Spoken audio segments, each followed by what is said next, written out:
Good evening, ladies and gentlemen. This is the Marion City Council meeting for Thursday, October 18th, 2018. Welcome, everyone.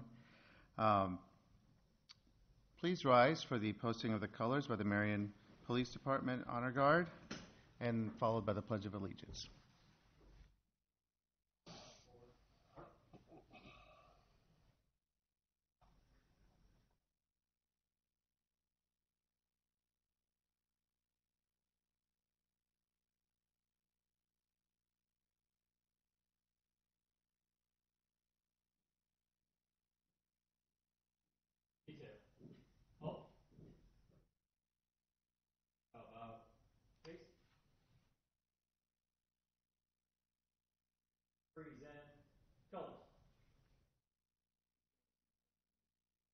I pledge allegiance to the flag of the United States of America and to the republic for which it stands, one nation, under God, indivisible, with liberty and justice for all.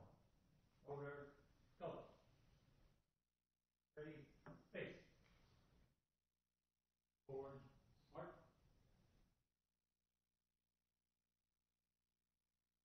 Ready, face.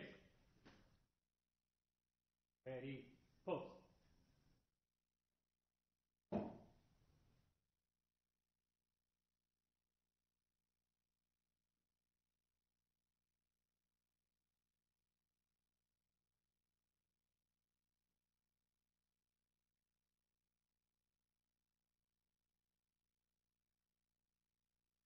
Ready, face. Forward, march. Ready, face. Forward, march.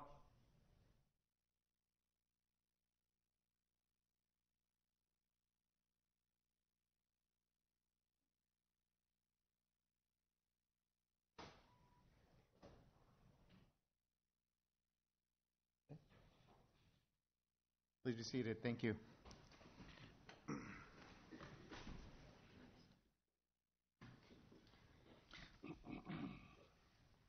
Would you please roll call, please? Thank you.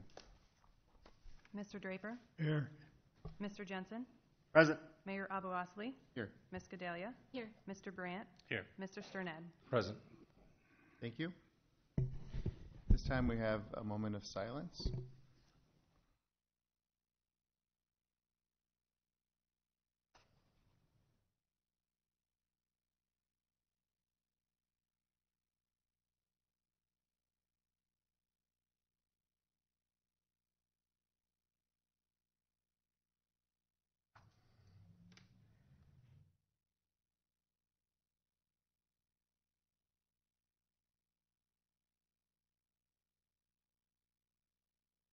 Thank you.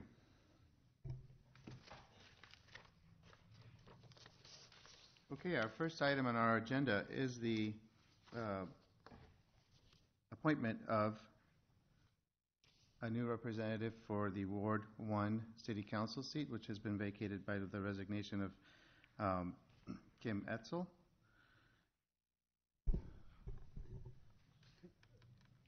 So, yes, proceed. Your Honor, I make a motion to pass resolution number 27215, approving the rules and procedures regarding the filling of a City Council Ward 1 vacancy by appointment. Second. It has been moved and seconded to approve Resolution 27215, approving the rules and procedures regarding the filling of a City Council Ward 1 vacancy by appointment. Any discussion on that? We all have the rules of procedure. Okay. All those in favor of approving resolution number 27215, please say aye. Aye. All those opposed, please say no. Okay, the motion has been approved. Your Honor, I'd like to make a motion to receive and file the following applications for City Council Ward 1 vacancy. Colette Atkins of 1070 Creekbend Court, who will be joining us via video conference. Seth Moomey of 1025 South 15th Street. John Sklarski of 1035 Dry Creek Lane. And Daniel Washburn of 1010 Dry Creek Lane. Second. It's been moved and seconded to receive and file the applications for City Council Ward 1 vacancy by Colette Atkins, Seth Moomey, John Skolarski, and Daniel Washburn. Discussion? I would just add that Colette Atkins did have a unavoidable conflict and wasn't able to be here in person. Any further discussion? Okay, all those in favor of the motion to receive and file the applications of the 4 candidates listed, please say aye. Aye. All those opposed, please say no. The motion is approved. At this time, we move on to the presentation by the candidates for the Ward 1 vacancy. We'll just proceed in the order as they're listed on the agenda, unless anyone has a different thought on that. Okay, I see that Colette Atkins is with us. We have video conference. Good evening. Colette, Ms. Atkins? Okay, so I'm hopeful that you can all hear me. Is that correct? We can hear you. Great. You You were can- breaking in and out a little bit, so I wanted to make sure you could hear me before I get started. So Okay, you're very welcome. good. I'm glad technology's working today. Let's celebrate that. You're welcome to So proceed. good afternoon. Right. Go ahead. Yes. Good afternoon, citizens of Marion, Mayor, City Council members, city leaders, and fellow applicants.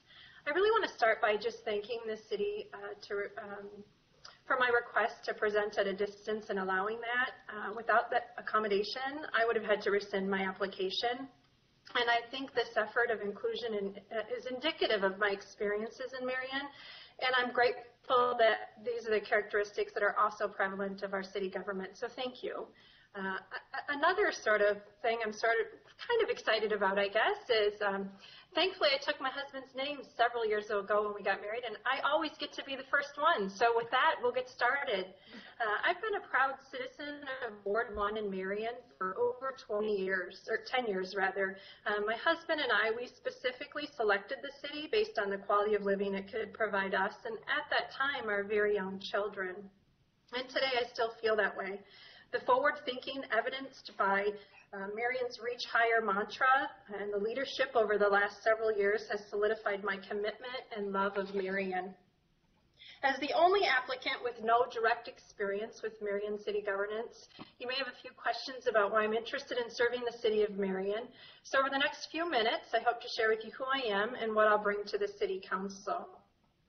First and foremost, I am a mother, a wife, a veteran, an educator, and a professional in our community. I'm specifically interested in this role because of my love of Marion and my belief in our community. I believe in responsible and participatory citizenship. It is a responsibility and a privilege to participate in this process, and I take that privilege seriously. As a relative outsider of the political process of Marion, I'm encouraged by what is happening locally and feel the need to step up personally. Like so many other women, I know now is a time to be involved, and it's meaningful for me to offer that commitment to my community. As with many of you, I strive to be a role model for my children. I've been gratified that through the short process of application, they have fully come to understand that governments and cities don't just run by themselves. They were a little shocked by that, and that they take a handful of committed citizens and neighbors to make possible what we enjoy about Marion. I don't have an agenda other than serving the City Council to the best of my abilities if given the opportunity. So why me? I think my previous and my current experiences have prepared me for this work. My commitment to always doing what is right, even when it's hard, has come directly from my blue-collar family and my time in the Air Force. This has driven me to work hard to be accountable. My many years in education and leadership roles have prepared me to be adaptable and approachable as well, while always having a constant thread of transparency in all of my interactions. Overall, I'm a consensus builder that works through open and respectful dialogue. As I near the end of my PhD program in higher education at the University of Iowa, which has certainly at times tested my fortitude and commitment, I'm reminded that I've learned many things, and I think perhaps the most important of which has been that the process of a situation is more instructive than the end result of the situation. So really, in short, the devil's often in the details, but the details, how we get to the decision, is incredibly important. By focusing on the process, all parties have a voice in the decision-making, I think the end result is usually much more improved. So in short, I'm comfortable in the space where we all dig into the process to eventually arrive at the best possible decision. Marion has made progress because it has strategically made decisions that are forward-thinking and not always aligned with the status quo. My fellow applicants all have previous experiences on boards and commissions for the city, and I thank them for their service to our community. I don't have that direct experience, but what I do bring is work-related and nonprofit organizational board-level leadership experiences. I think what defines my candidacy is my ability to offer a new and fresh perspective that's reflective of our Marion citizens. If you're looking to fill Ward 1's open seat with someone who's willing to work hard, to be curious, and have the best interest in the long-term viability of our community, then I'm your candidate. Let me close by reminding you why my family moved to Marion. It was the excellent quality of life that we could get right here in Iowa. Citywide excellence can only continue through our quality schools, our supportive fire and police departments who work hard to provide a safe community, our supportive business growth to keep the economy strong, and our support in building caring and supporting neighborhoods. I just want to thank you again for letting me throw my hat into the ring. It's been a pretty short process, but what I've learned in this short process is that I'm really, really excited about serving the citizens in Marion. With that, I welcome any questions you might have about me that I didn't answer today. Okay, so there's time for questions. Anyone have questions for Ms. Atkins? Yes. I have one question for you, Ms. Atkins, and I'll be asking this question of each candidate, and that is, at this time, do you have the intention to run for the Ward 1 seat for the 2020 to 2023 term? Thank you for that question. In fact, I think that's a great question as you consider who to put into that seat. And I'm going to be transparent and honest with you. I don't have any inclinations one way or the other. If I were forced to make that decision today based on the knowledge that I have, I would certainly say yes. I'm pretty impressed with what I've discovered, what I've been paying attention to sort of behind the scenes in Marion. But I also know that I think I need to get my feet in the trenches there to see what's going on, to definitely make sure that this is something that would fit for the city long term. So that's where I am today. Questions for her? Yes, sir. I have one. Ms. Collette, this is Randy Sternad. Do you see anything in your scheduling that would keep you or create conflicts from you attending the council meetings and other agendas that are most likely to be coming up? Another fair question, considering I'm not there today, and I appreciate the opportunity to speak on that. Of course, I don't see any conflicts. In fact, I looked through that before I put my hat into the ring. As like many of you, very busy with my personal and professional requirements, but I don't see that to be a challenge because I'm making this one of my priorities. I would not have put myself in this process if I didn't think I could give you the 100% that the citizens of Marion deserve. Thank you. Okay. Mayor Pro Tem has a question. Hi, Colette. Hello. Can you explain a time when you were able to successfully persuade someone to see things your way at work? Well, I probably could give you a couple of examples. I have young children. They're not young anymore. They're teenagers. And for anybody that's a parent of a teenager, I feel like that's what I do on a regular basis, is persuading them to kind of come and see the way I see the world at times. But professionally, yes. My current role is working with a group of faculty and staff that serve over 1,400 students at Kirkwood. And as you probably many of you, through your experience in education, those folks come with a wealth of knowledge and experience and understanding about the world that is sometimes at direct conflict, and that's okay. We welcome that, because I think that we all think alike, then we never really have the best, we never come to the best solution. So I've had the luxury of bringing this team together and moving the department strategically in a direction, and that's been challenging at times. And I rewind 3 years ago, there were a couple of decisions that I've made that I would have never thought that we as a team would have moved in that direction. But after bringing the folks together and hearing what they had to say and understanding their insights, we've been able to move forward. Now, I will also be transparent. There are times when we can't come to a consensus, and that's okay too. Just means we need to maybe go back at it again and look at it a little differently, evaluate our priorities, and then come back together. So I hope that answered your question. If you want something certainly specifically in details, I'm happy to answer that too. No, that was fine. Thank you. Other questions? I have a question. You seem like you're a very positive person, and that you said several times that you are happy with things you see in terms of what the city's doing and the direction of the city. What do you think are some challenges?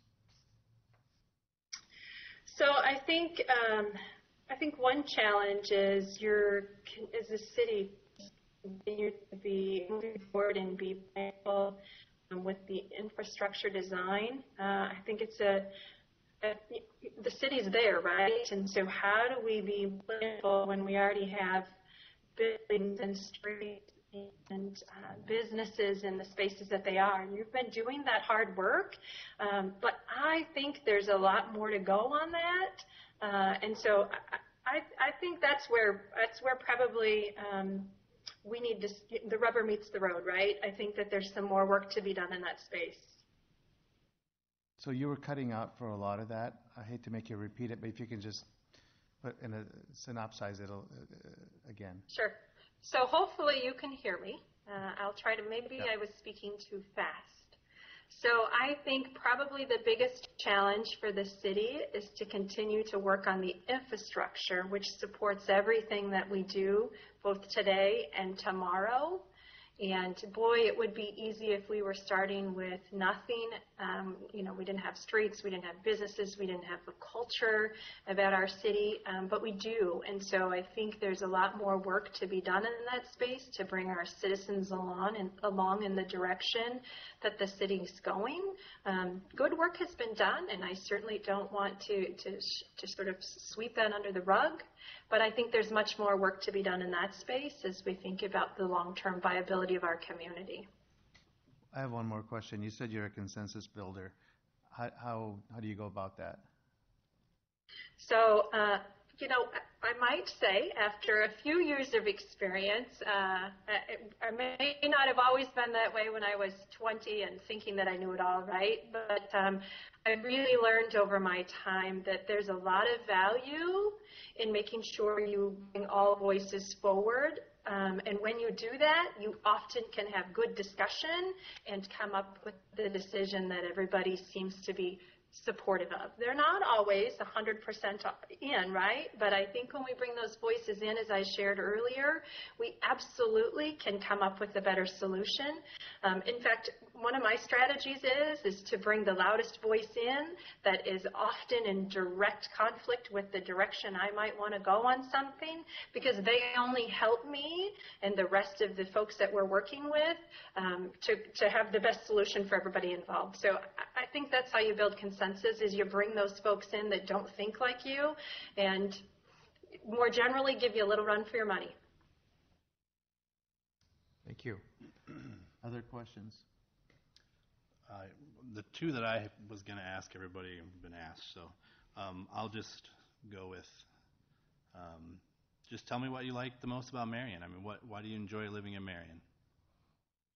So the thing that I like the most about Marion are the people. Everybody says that, right? They come to the Midwest and everybody's really nice, and I think Marion really is. I think we've got a lot of smart people in Marion that are kind and that are generous and that want what's best for their neighbors most of the time. That's what I like the best about Marion are the people. So yeah. Okay. And did you have another question? Sorry. No, Well. I don't. Okay. Any other questions? Thank you very much, Colette. Thank you. Appreciate it. Okay, our next candidate is Seth Mumey. Mr. Mumey? Hello, thanks for having me here. I appreciate the process. I'm going to go ahead and start. Allow me to start by explaining I put my name forward to ensure that thoughtful, optimistic progress would continue moving ahead and to ensure that you all had a pool of candidates available to you that were worthy of the big tasks to come in the next 15 months. I will tell you some about me, but I'm not here for me or for personal ambitions. I'm here because I care about Marion, and I feel like the next year will bring decisions that will affect the city for years to come. As I mentioned in the letter I wrote to council, this isn't a position or responsibility that I had considered until very recently. In fact, it wasn't until reading an article in the Marion Times that mentioned Kim Etzel's resignation that the idea really came together. You see, I had just had a conversation a few days earlier with my daughter Avery, who is a 6th grader at Vernon Middle School. We had talked about the current state of the library and the proposed plan to build a new one. We talked about how important libraries were to communities and how, and then we digressed into differing ideas on progress on the various things the city had to consider when undertaking large projects. I told her about the process we undertook when we initially vetted and approved the Central Corridor Plan while I was a part of the Planning and Zoning Commission, and how work on that is still marching forward. We talked about how important it was to have your voice heard, how important it is that we have representatives at all levels of government that work for us, and how lucky we are to be where we are today. So when I told her that the city council person was resigning a few days later, she asked me, "Hey Dad, why don't you do it?" And I had to admit I had been asking myself the same thing. So about me, I'm a very average citizen. I'm hands-on, sleeves up, I work hard, I'm a family guy, I live in a modest home, and I still pay student loans. I've faced my fair share of hurdles in life, and now I want my daughter to have it better than I did, so I do everything to make that happen. To be honest, I'm not the kind of person that enjoys coming up here to speak, and you can probably tell. I'm not the kind of person that enjoys coming up to toot my own horn. I don't have a list of degrees, and I'm not the leader of industry. I do, however, have experiences that I feel serve me well in serving the council. I should back up here and explain to you how I see the council's role. I view the council as the nexus between the city, its administrators and departments, and its citizens. The city council is the voice of the people, but you also play a role in helping bridge the gap between the city and its citizens. I feel the council serves best when it reflects the community best, and I feel the council role is accomplished most successfully by someone with an open mind and ability to build consensus and experience with a diverse range of people. And between my professional and volunteer roles, I have worked with a very diverse set of people. I have volunteered with children and families that are in the direst of straits, working with families assigned by a judge that were broken in so many ways and needed help navigating social services and the legal system. Families that were just needing help piecing things back together. I have worked with company presidents and other business leaders developing strategies and policies that affect their workforce, building consensus across departments, and often with conflicting needs or desired outcomes. As the HR liaison recently, I have worked with employees at all levels through major life changes and personal issues. So while standing up here and addressing you is not a strong suit, people are. I also have experience that will help me operationally and help me hit the ground running as a new council member. As mentioned, I did serve previous term on the Planning and Zoning Commission, where I learned the planning and development process and learned a lot about current and long-range plans for the city. Thank you, Tom. We approved the corridor plan after a lot of public input and careful deliberation, and Nick will remember that. We approved many of the new developments on the north side of our city, things that I can drive by today and feel proud of. In previous roles, I have gained experience tracking large construction projects in both schedules and budgets, expansive transmission projects covering miles and costing upwards of $40 million. I know what it's like to work with a lot of moving pieces, and I know what it's like to stick to budgets and assess needs versus wants. More importantly than experience, however, is I feel that vision is the deciding factor here. For my part, I have laid out my thoughts on a lot of existing projects in my letter that I wrote to council. I hope you all had the opportunity to read that. I won't rehash them all here unless you have questions. In short, I believe that we are on a positive trajectory by remaining attentive and deliberate, focusing on intentional betterment of the city, and keeping in mind that progress doesn't impact us all exactly in the same way. We'll have an exciting year ahead and even more success in the future. Clearly, you do have a slate of potential council members here before you tonight. I'm confident that whomever is appointed will be up to the challenge. I want to see Marion continue to reach higher, but perhaps more selfishly, I want my daughter to be proud of the community in which she lives, one where she knows all voices will be heard. So thank you for hearing mine. And with that, I'll take any questions. Thank you. I can answer your question right away if you'd like. Go ahead. I think the answer is yes. If I'm given the opportunity tonight, I think I would continue on and want to see projects through. I'm not somebody who likes to quit halfway through things, and 15 months is hardly a scratch on the surface. So yes, I think I would. And can I answer your consensus one? Because I was dying to answer the question over there. Yes. So consensus. Please, go ahead. My view on that is ally, educate, compromise, and then consensus. So I think before you go into any problems, you have to find allies in your situation. Let it be whether it's Medco or the police force or the fire department or anyone. You want to find an ally in the issue that you're facing. Second thing is to educate yourself and educate the other people. Make sure that everyone's on the same level playing field as far as understanding the solution, understanding the situation and the solution. I think compromise is most important. No one's going to get everything they want, especially in a city as diverse as Marion. So find those compromises and then build consensus around that. You said you want your daughter to grow up to be proud to be from Marion. How do we get there? Are we there now? I think we are there. I think continuing to focus on building a modern city while still respecting the city's past, honoring older traditions while we build great new infrastructure. I think finding that balance between those things, that's how we maintain the Marion that should be proud of. Okay. Sure. Yes, thank you. Great presentation. I appreciate it. Just a couple, I've always been very big about volunteering in our communities. Can you share with us, outside of the planning and zoning, any other organization that you might be affiliated with town? I know everybody's got extensive backgrounds. I'd just love to hear. Yeah. Can you just pick one for me and share it? Well, I'm a bee nerd. I'm a beekeeper. I keep bees at Indian Creek. I help with the beekeeping education out there. I have in the past. So that's probably the thing that I enjoy the most. As I talked about in my presentation, I also volunteered with CASA. It's a court-appointed special advocacy group where the judge assigns a person to a child in need of assistance and kind of help work as the children's advocate as they navigate the social services and legal system. Excellent. Thank you very much. I'm a bee nerd with a heart. Councilman Yeah, Jensen. one more question. So, like you, I spent several years on P&Z, so I got a two-part question.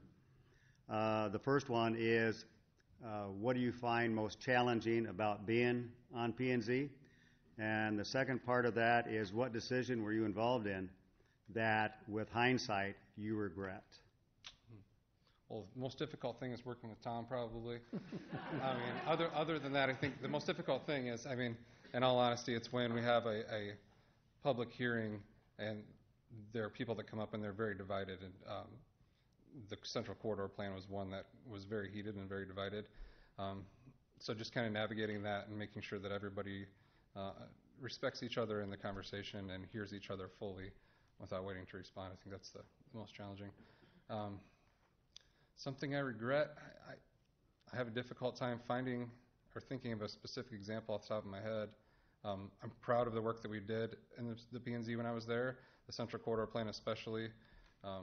Some of the design standards that give people a headache, maybe that could be a regret because it looks like you're redoing it again right now. So, but other than that, I mean, I don't really have any strong regrets on actions taken in the P&Z. Mayor Pro Tem. Two quick questions, because you already answered my consensus one, Yeah, so I'm going to pile sorry. on. I was excited. Would you have something that would prevent you in terms of council meeting schedule, extra meetings, Saturday, library hours, et cetera? Are you pretty open with work or travel?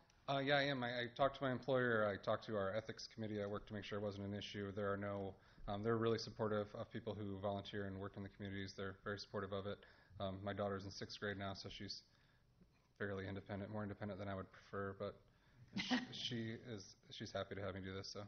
Okay, and then my second one is there anything that you can speak to that you would have a conflict if you were to be appointed, that you would not be able to participate in those discussions? I do, and I would need to remove myself from any energy transmission projects. ITC is my employer.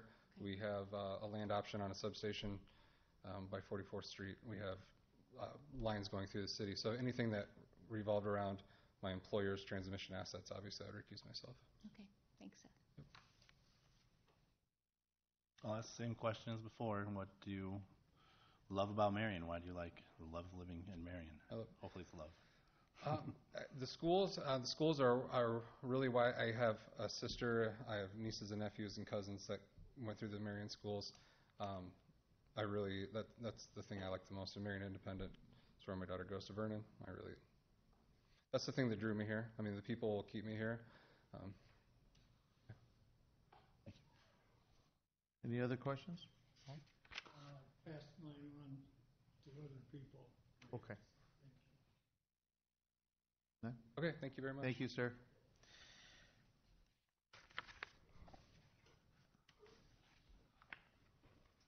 Okay. Mr. Skolarski is next.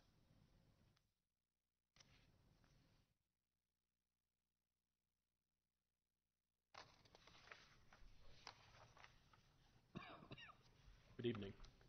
I brought my water with me just in case. So the anticipation has been killing me to come up here and talk.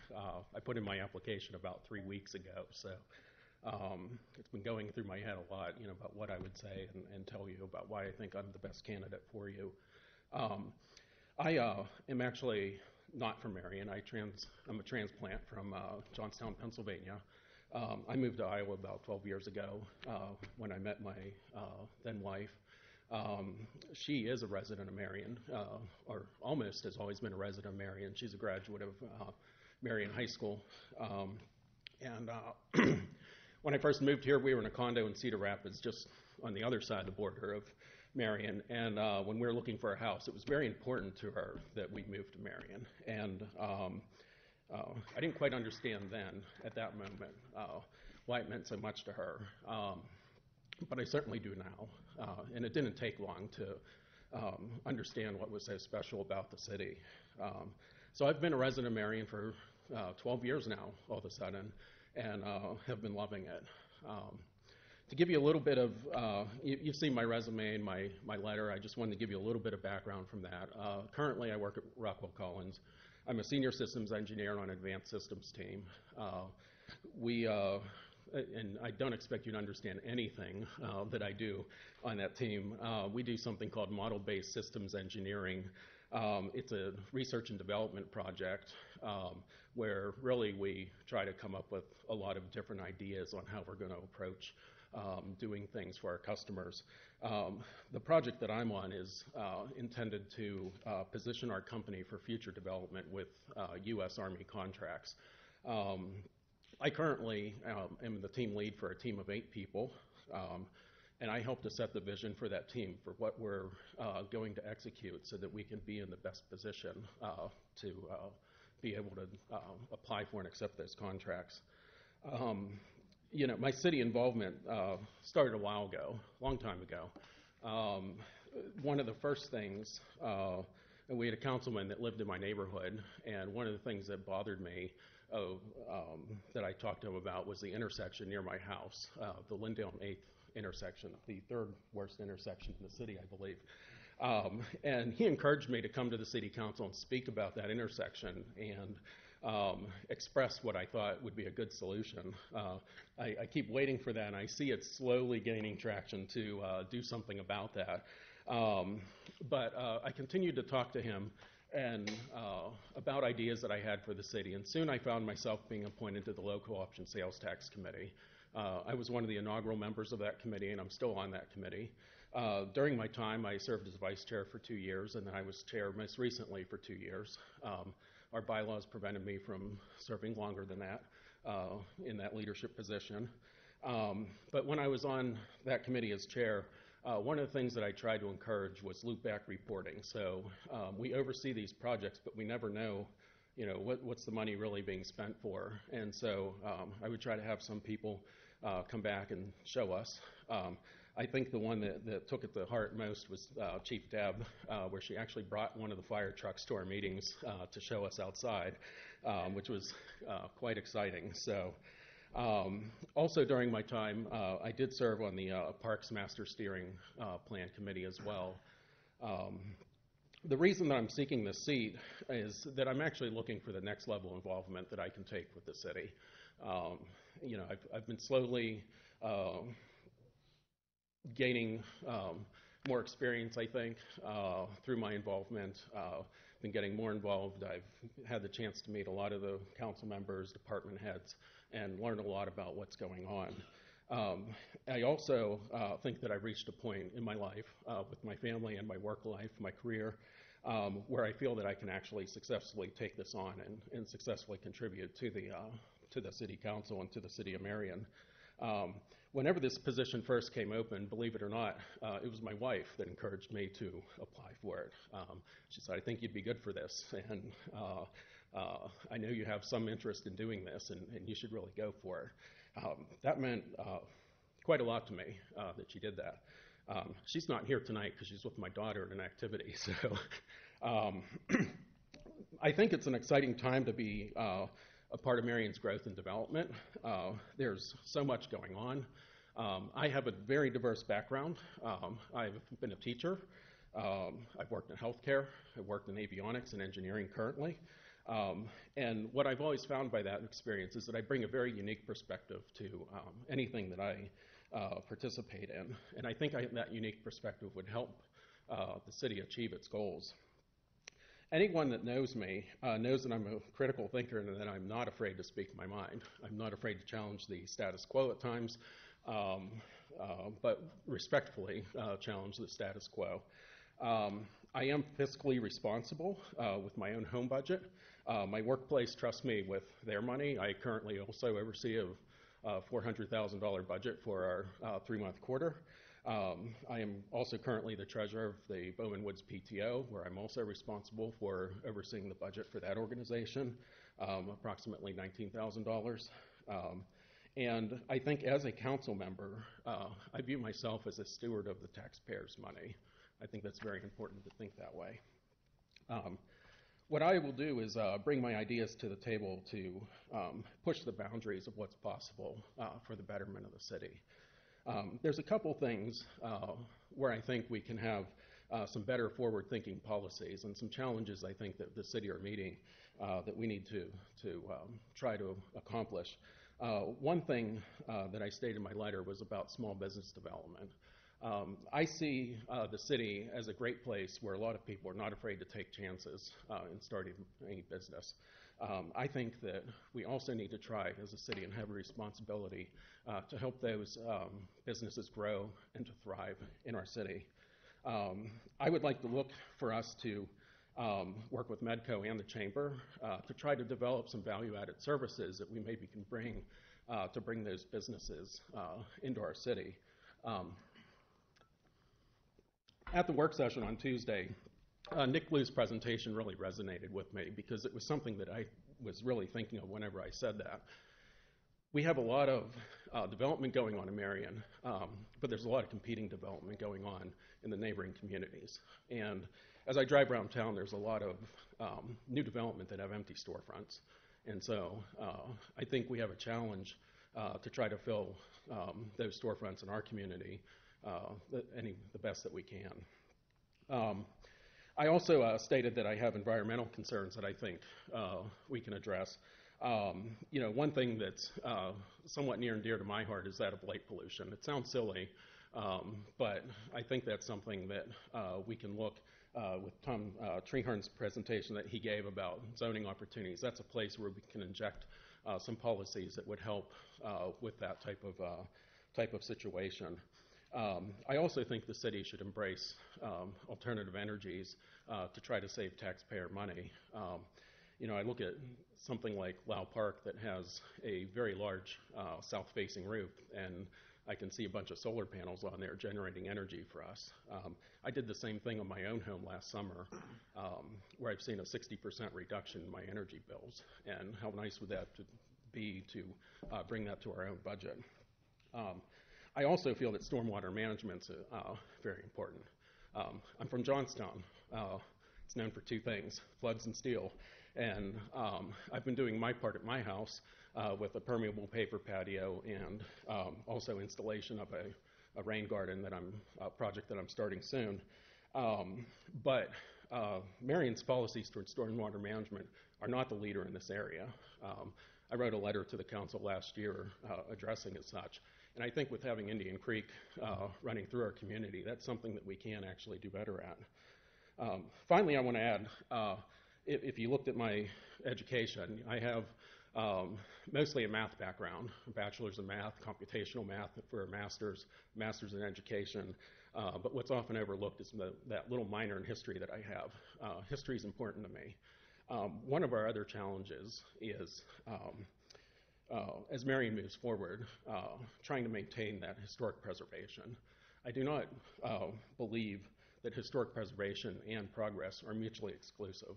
I think we can do things to help embrace our history and also move forward and progress. And so with that, I just want to say thank you for your consideration, and I'll take any questions. Thank you. Questions? Any questions for John? Yes, sir. I'll ask my standard one. Yes. What would be your intention today about running for the Ward 1 seat for the 2020 to 2023 term? Yes, I would do that. I would consider that. I would not have applied for this if I didn't think that I was at a point in my life that I could handle doing that. I think the opportunity to be able to fill a position like that actually gives a unique opportunity to be able to almost try it out. But as I feel now with my family and career, I would do that. Ms. Gadilla. I'm going to ask those same two I asked of the last candidate, and that is, would you have any conflicts with anything that you can foresee that we discuss up here that you would need to recuse yourself from? And also our schedule, Tuesdays, Thursdays, Saturday library hours, special meetings, how would that work into your current? I would have to resign from the loss committee, I believe.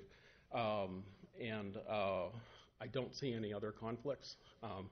I don't know that, if something were to come up with Rockwell Collins, if that would create something. I'm a little low man on the totem pole, but maybe for safety reasons I would. As far as my schedule, I actually had to clear appointments off my schedule on Tuesday and Thursday to be able to come to the work session and to come to here. Looking at my schedule going forward, there's no reason to believe that I couldn't fulfill the duties of the office. None? No? What do you love about Marion? Why do you love living in Marion? Marion's a large community, but it doesn't feel like that at all. There's not a place that I go that I don't see somebody I know walking around. That's always kind of neat. I like a lot of the festivals that we have and events that we have going on. It seems like there's always something to do. The Arts Festival, the Marion's Farmers Market are probably two of the places you always see me at pretty frequently. So it's that small town feel that you get. It does not feel like a town of 40,000. So we're often faced with making tough decisions that not everyone likes, and with a city of 40,000 people, there's always going to be somebody that doesn't like a decision or something that's being done in a particular way. What are your thoughts on that? How do you deal with that? I always sometimes take that a little personally. if somebody doesn't like a decision, I do like to have the opportunity to try to explain to them maybe why I felt a certain way to decide a certain way. But, even at my workplace with my team of 8, I have some very challenging personalities that I work with, and they don't always like some of the decisions that I make. So sometimes you just have to move on too. But I always try to do my best to explain why I felt a certain way towards making that. I also try to be very informed about making a decision before I make that decision as well. What do you think goes into making the decisions as a city council member? I'm a fact gatherer, so I like to understand, all the facts behind what needs to be done, and how different people feel.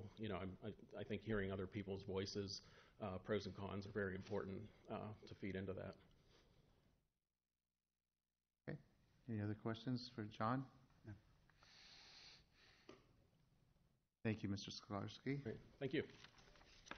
Final candidate, and I have a question. Is Mrs. Atkins still on the? She's able to hear all this, or is she still with us? Okay. Okay. Daniel Washburn. Welcome. If I push this down, it's short. Good evening. My name is Dan Washburn, and I would like to be considered for the open position vacated by Kim Etzel for Ward 1 on the Marion City Council. I've been retired for almost 3 years now and have done various volunteer activities and part-time jobs since I've retired. I currently am working up at the Vinton Country Club, helping mow the greens, tee boxes, and all their odds and ends, plus play golf several times a week with my son since he's a member too. I enjoy being busy and active in the community, and I feel I would be a good candidate for this job. We've lived in Marion for over 31 years, and I was born and raised in Cedar Rapids. My wife graduated from Linn-Mar, and when we were looking for a good place to start a family and build a new home, we immediately looked at Marion, found a lot, and built a new home on Dry Creek Lane, and we've lived ever since. We have 2 children who both graduated from Linn-Mar, and our daughter is currently a business owner in Marion and owns the W Spa and Salon in Marion. We were both very active in the Linn-Mar music and arts programs and volunteered for many fundraisers, including the Supernova Choir annual event. I've been a member on the Trinity St. James Leadership Board for over 5 years. I enjoy helping them oversee and find ways to help the church run more efficiently. I was chairman of the 125th anniversary for our church and provided all the food and cooked everything for over 150 guests. I have also cooked for several other church events over the course of time. I also volunteer currently for the Eastern Arts Academy annual fundraising of the Arts Fundraiser.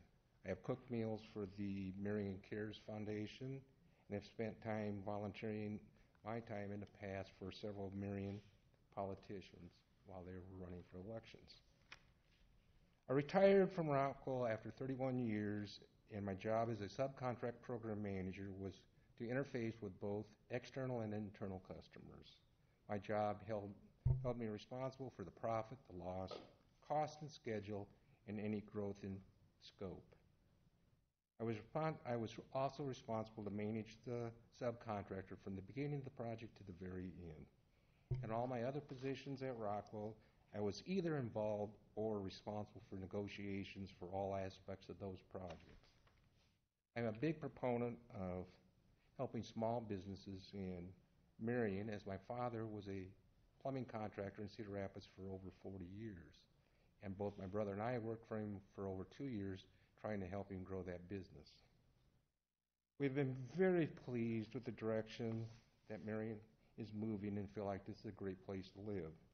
We're excited about the downtown development and how Marion is growing. I would like to help continue to move this town in the right directions while making sure we preserve the old heritage that we all grew up in.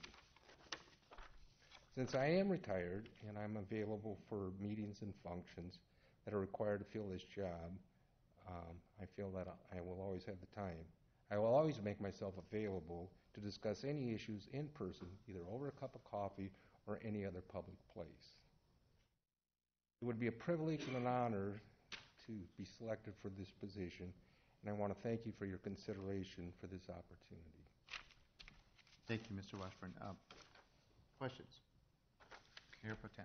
Okay. Well, you answered the schedule one, but how Excuse me? about any conflicts that you might have with any big Conflicts? projects or anything? I that you don't think foresee? so.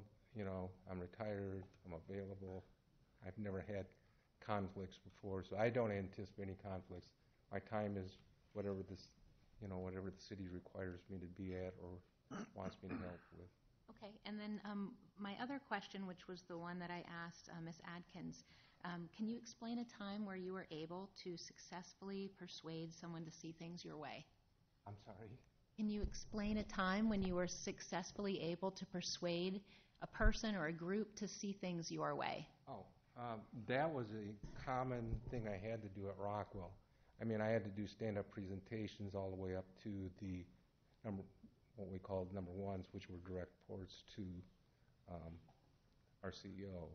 I was involved in negotiations, and depending on what the customer wanted to do, was it win-win, win-lose? Win-lose were always more fun because then it was everything for Rockwell. But for the customer's sake and our sake, win-win was always the best.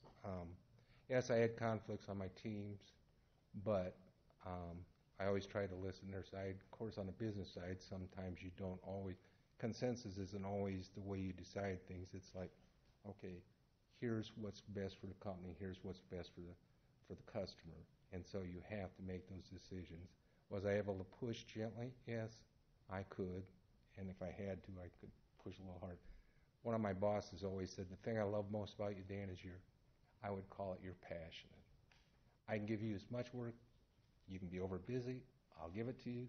But I always know it's going to be done on time and right. So, yeah, I've faced those conflicts, but you had to learn. I mean, one time in negotiations, it was fairly heated, but the person on the other side of the table said, Dan, you're either on drugs or you're stupid. And my contract manager goes, well, I can stand up for Dan. He doesn't do drugs, which just broke everybody up laughing. But, I mean, I loved every day at work, and I tried to make that enjoyable for everybody I interfaced with. Thank you. Mr. Jensen? Yeah, two questions, Mr. Washburn. The first one that I've asked everybody else is, at this time, would it be your intent to run for the term of office for Yes. Ward 1 for 2020 to 2023? Yeah, okay. Yeah, 100% certainty that I will be here.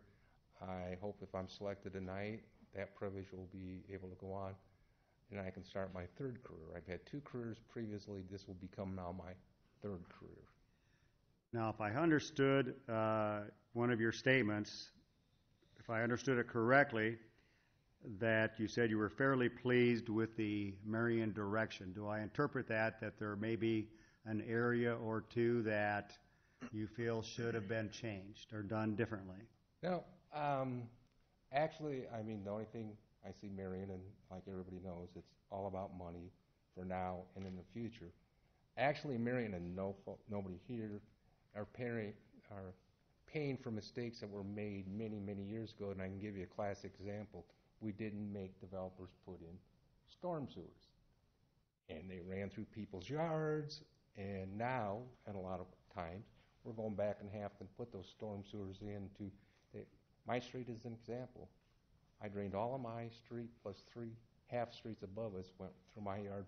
I contributed for 28 years, and then Marion came in and put the storm sewers in there thanks to Ryan and the other people. So, no, I see the city going very positive, and I like the way it's going. We've always liked it. That's why we've always stayed here. Thank you. Well, that leads into my question about what do you love, why do you love? I'm sorry? That leads into my question, why do you love living in Marion? What do you love about Marion? The people, the small businesses, the school systems, the churches. I mean, we raised our children at First Methodist because we moved here, and so Trinity being on the northwest side. Like I said, both kids graduated from Linmar. My wife graduated.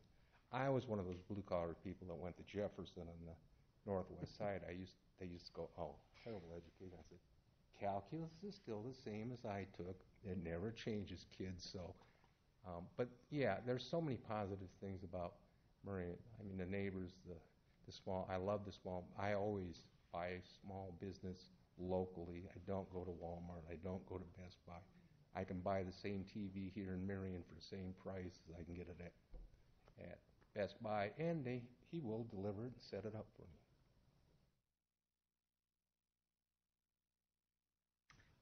Paul? No? Okay. Other questions? Okay, thank you very much. And thank you for letting me talk tonight. So before we move on to vote, I just want to thank all four candidates. I think we have four excellent candidates. And speaking as a citizen of Marion, I would be proud to have any of them represent my interests on the city council. I really want to commend all of you. It's a big decision to decide to come forward and to put yourself in the spotlight and to put yourself in this position. And we all know nobody does it for the pay. It's because you love your city. It's because you do care about being part of the decision making that will affect the town for generations to come. And so I just want to thank all of you for caring enough. Obviously, only one person can be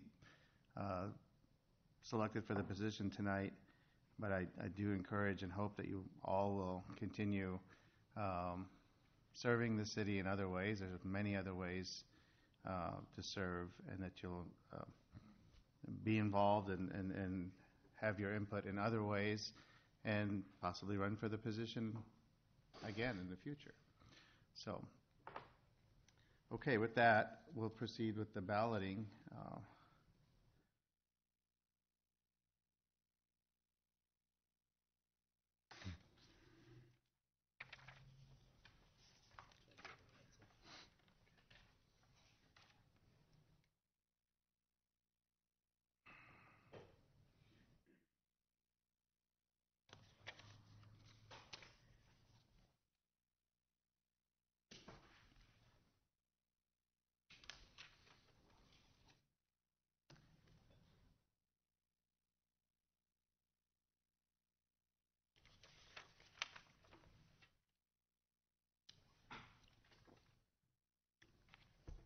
And thanks to everyone for your patience through this process.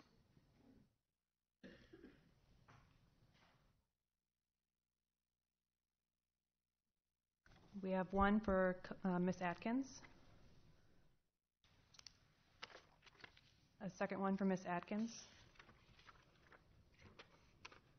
One for Mr. Moomey. A second for Mr. Moomey. A third for Ms. Atkins. And a third for Mr. Moomey. Okay, so we have a tie ballot. So we do a second vote now with those two candidates? Is that correct?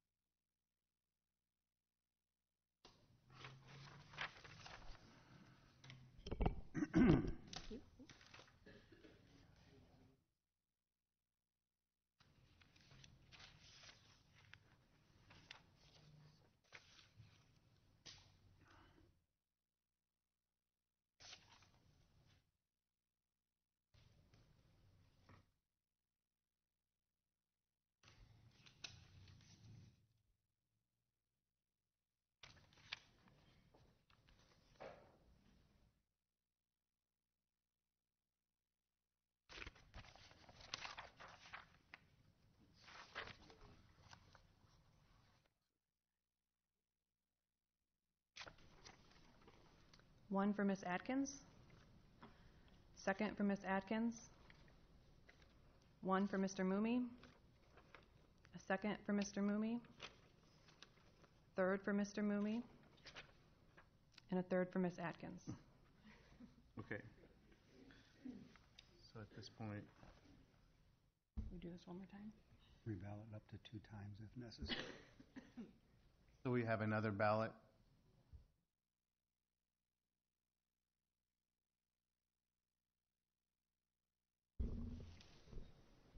Mr. Mayor, Yes, sir. certainly we can keep having ballot after ballot, but if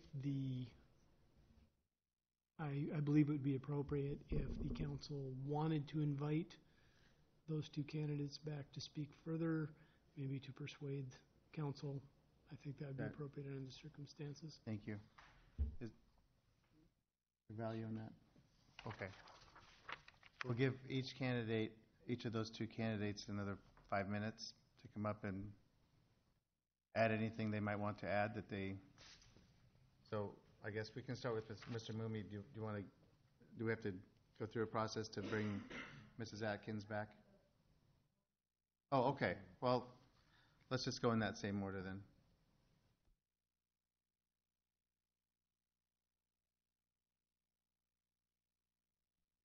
Welcome back. Hello, I'm back. Okay. I never really left. I just had myself muted, so Sure. I'm here. Okay.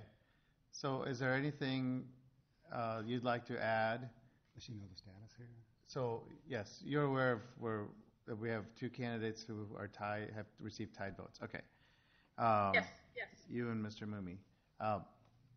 Is there anything you would like to add that may convince the three that voted for Mr. Mumey?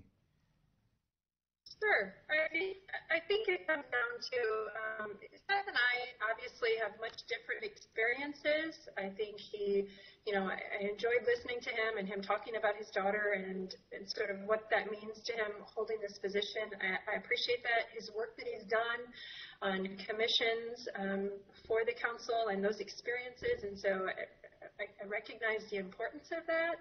I also, though, just want to highlight that I'm in from the outside, and being from the outside doesn't mean I can't bring value to both the council and the city. I think that as we continue to think about what does the next Marion look like, it's going to be really important that we continue to bring in a diversity of voices, and sometimes maybe folks that don't have all of those experiences but have other experiences to add. I think, as I had shared with you, one of the things that I love about our city the most are the citizens. We can certainly talk about our schools, which of course education is very important to me. We can talk about our small business development, which is absolutely important as we think about the long-term goals of the city. But it's really the people of the city that make the city. And I think when we're thinking about the people of the city and who we want to represent those people, I have a sense that I might bring a voice that we haven't had at the table, and I think that's really important as we move the city forward. So I think it probably comes down to, right, Seth brings some interesting experiences and connections with the city that you might find valuable. I bring a fresh and new perspective, and I'm ready to roll up my sleeves and start working hard with the rest of you and continuing to grow Marion into the next decade. So I'd happy to take any other questions. If you have something that you'd want more clarification on, happy to do that. Any questions? Go ahead. Yeah, I had a couple questions that I asked of everyone else that I hadn't of you. Would you have any conflicts on any projects that you're aware of, or anyone that we do business with as a city that you'd need to recuse yourself from participating in the discussion? So there's no conflicts that I'd need to recuse myself of, no. Okay, and then from a schedule standpoint, the regular meeting schedule, I think you might have answered it, I'm not sure, please refresh my memory. Would you be available to do Saturday hours, special meetings, and then obviously the Tuesday, Thursday meetings? Absolutely. I made sure that my schedule was going to be able to support this work before I sent my application forward. I think that's one of the things that makes our council pretty awesome, is our willingness to really get out there and connect with the community, and I take that as one of the certainly number one priorities in taking on this role. So yes. Thank you. Anyone else? Hello? Yes. Oh, Okay. we're just checking to see if anyone else has any questions. Okay. Anyone else have questions? Okay. Okay, thank you. Mr. Mumi. You bet. Not sure what else here to add. I feel like I was pretty open and frank in my letter to the council initially and in my presentation. I will say I think that a diversity of opinions is important, and I do believe in gender equality. I think it would be awesome if she was on the council and we had 2 women representing Marion. I will also say, however, I feel like I come from a different background probably than many people who come to the council and run for city council. I grew up in a not so secure home. I know what food insecurity is like. I know what home insecurity is like. It's one of the reasons why I have volunteered in with less fortunate folks and kids in need of assistance. I don't live in one of the most expensive homes in my ward. I think my lifestyle and my life choices represent Ward 1 fairly closely, and the people that I would represent. Other than that, I'm happy to take questions because I'm not sure what else to lay on the line here for you.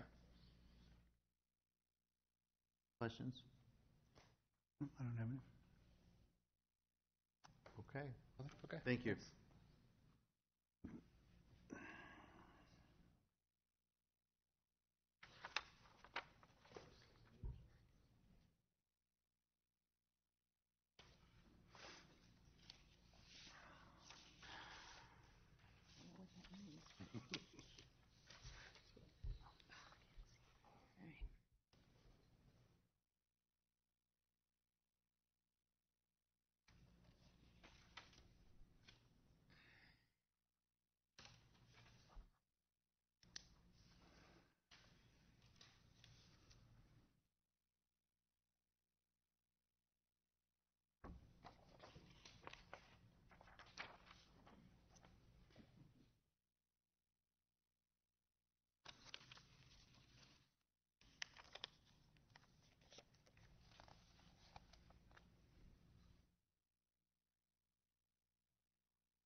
One for Mr. Mui. One for Ms. Atkins. 2 for Ms. Atkins. 3 for Ms. Atkins. A second for Mr. Mumi. And a 4th for Ms. Atkins. Okay. So we have a majority for Ms. Atkins. Correct. And so she will be the Ward 1 council person. Okay. And since she's not present, she will be sworn in sometime within the next 10 days for the office. Correct. Okay? And then she'll be seated at the next council meeting. Correct. Okay. So that concludes the procedure for filling the position, Mr. City Attorney.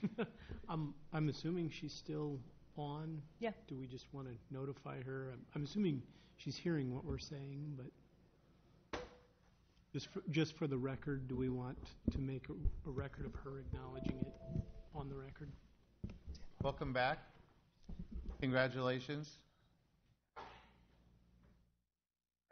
I'm here. You're breaking up a little bit, so I can't hear everything you're saying. I'm really excited, and I want to thank you.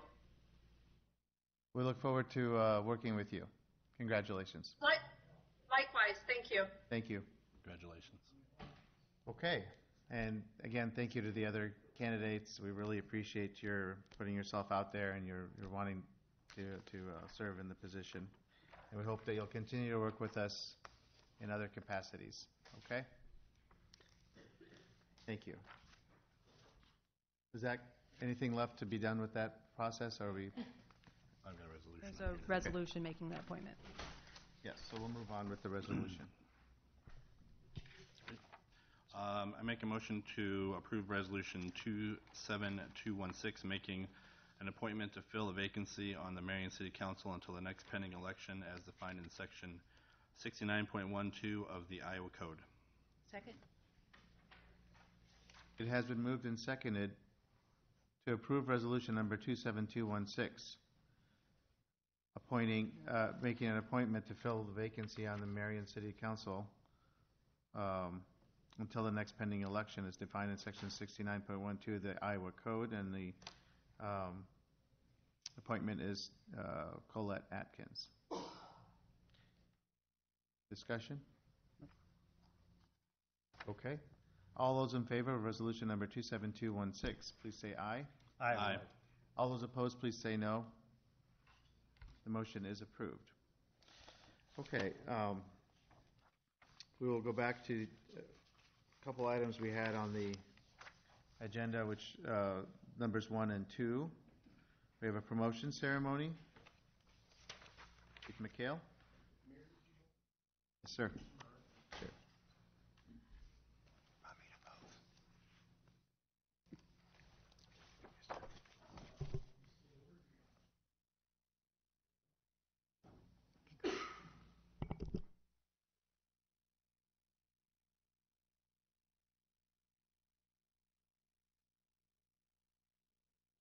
Thank you, everybody, for being here tonight. This is really a historic moment for the city of Marion, and probably one of the biggest moments for public safety in Marion in a very long time.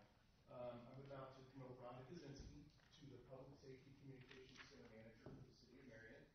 Brand new position, and it's a brand new direction for our city as a whole. So a little bit about Rhonda first. Rhonda started her career at the Marion Police Department in 1996 and has over 22 years. Rhonda is married to her husband, Justin, who's seated at the back. He works for the dark side, unfortunately. He's a Cedar Rapids police officer. They have 2 grown children, Hannah and Evan, and they're also proud grandparents. The profession of delivering 911 services has evolved so much over the last quarter century. Our communication operators are tasked like never before with expectations that grow every single day. Historically, the leadership in the communications center fell to a sworn police officer who had little or no training in the professional delivery and oversight of a 911 communications center. For the first time in the history of the city of Marion, our communications center will be led and managed by an individual who has dedicated the majority of her professional life to emergency center. One of the highest priorities for public safety service providers in the city of Marion is to enhance training, oversight, and quality control of our 911 center. Rhonda has proven herself time and time again as one of the most dedicated employees of the Marion Police Department.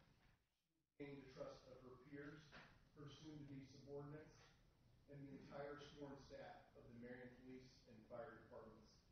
I am very confident and excited about the direction that Rhonda Kaczynski will take. As she grows into her new position, I make a sincere pledge to her to support her along the way with the entire weight that my position holds. The community will be better served because of the work that Rhonda will do in the coming years. It's my distinct honor to congratulate and officially relinquish my command and control of the 911 Communications Center to Rhonda Kaczynski. Congratulations. We've got a special message for you. I'm gone from Marion 2. Marion 2, go ahead. Remarks? MCOM would like to congratulate Rhonda Kaczynski on her appointment as the Communications Center Manager. We look forward to the future and providing the citizens of Marion outstanding emergency communication services. And again, congratulations, Rhonda. Deborah, thanks.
time, if I could have Corporal Ron Slagle and Iowa State Patrolman Taylor Grimm come up to the front with me, please.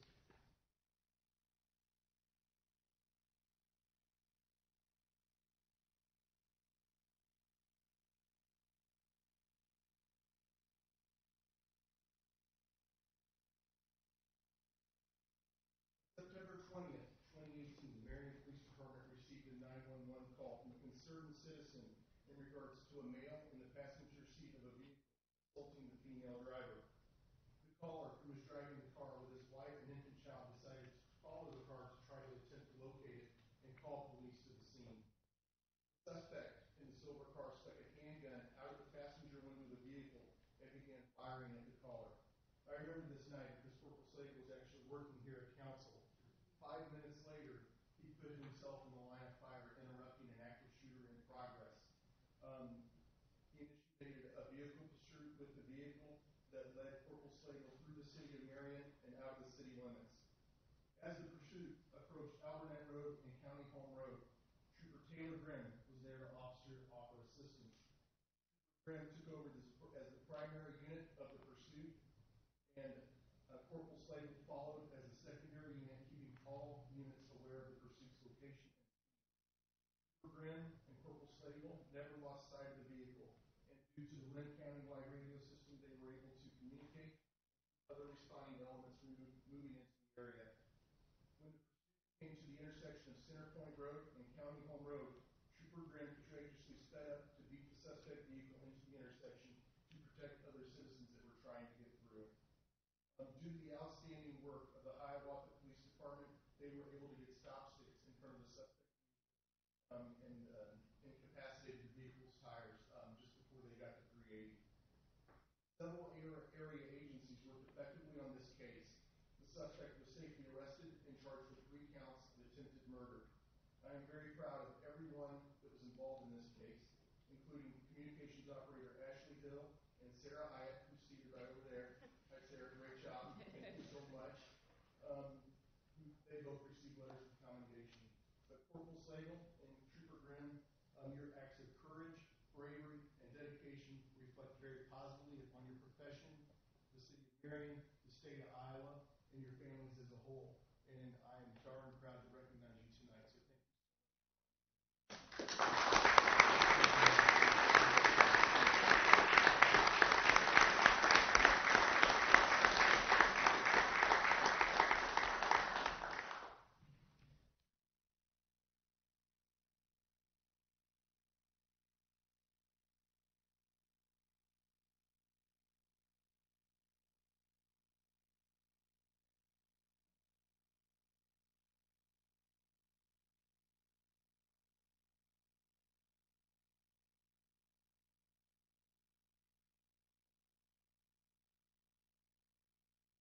A round of applause, please.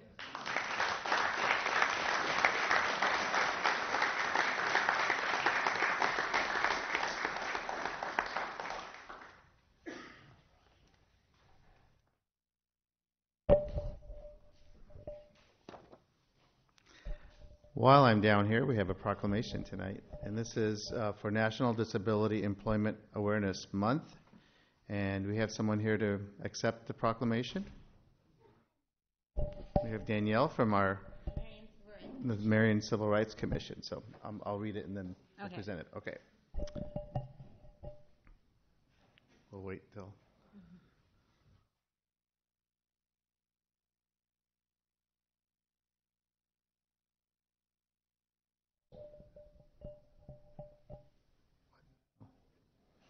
Okay, so I'll read the proclamation. Whereas workplaces welcoming of the talents of all people, including people with disabilities, are a critical part of our efforts to build an inclusive community and strong economy. And whereas in this spirit, the City of Marion, Iowa is recognizing National Disability Employment Awareness Month this October to raise awareness about disability employment issues and celebrate the many and varied contributions of people with disabilities. And whereas activities during this month will reinforce the value and talent people with disabilities add to our workplaces, and communities, and affirm the City of Marion's commitment to an inclusive community. Now, therefore, I, Nicholas Abu Asili, Mayor of the City of Marion, Iowa, do hereby proclaim October 2018 as National Disability Employment Awareness Month. In doing so, I call upon employers, schools, and other community organizations in Marion to observe this month with appropriate programs and activities and to advance its important message that people with disabilities are equal to the task throughout the year. Thank you.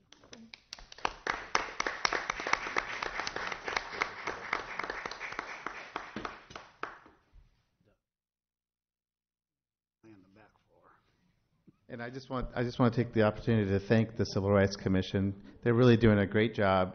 They're one of our newer city commissions, and they're doing just a fantastic job in finding their role in our community and making a difference. So thank you so much. Thank you.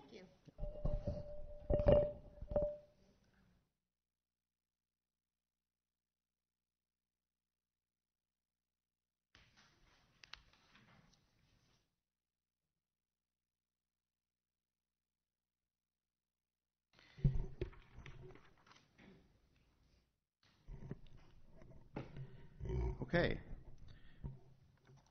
Moving on with our agenda under presentations, we have a presentation by Iowa Big and Willis Dady Homeless Services. We have representatives here. Okay, if you can introduce yourself and please proceed. Thank you.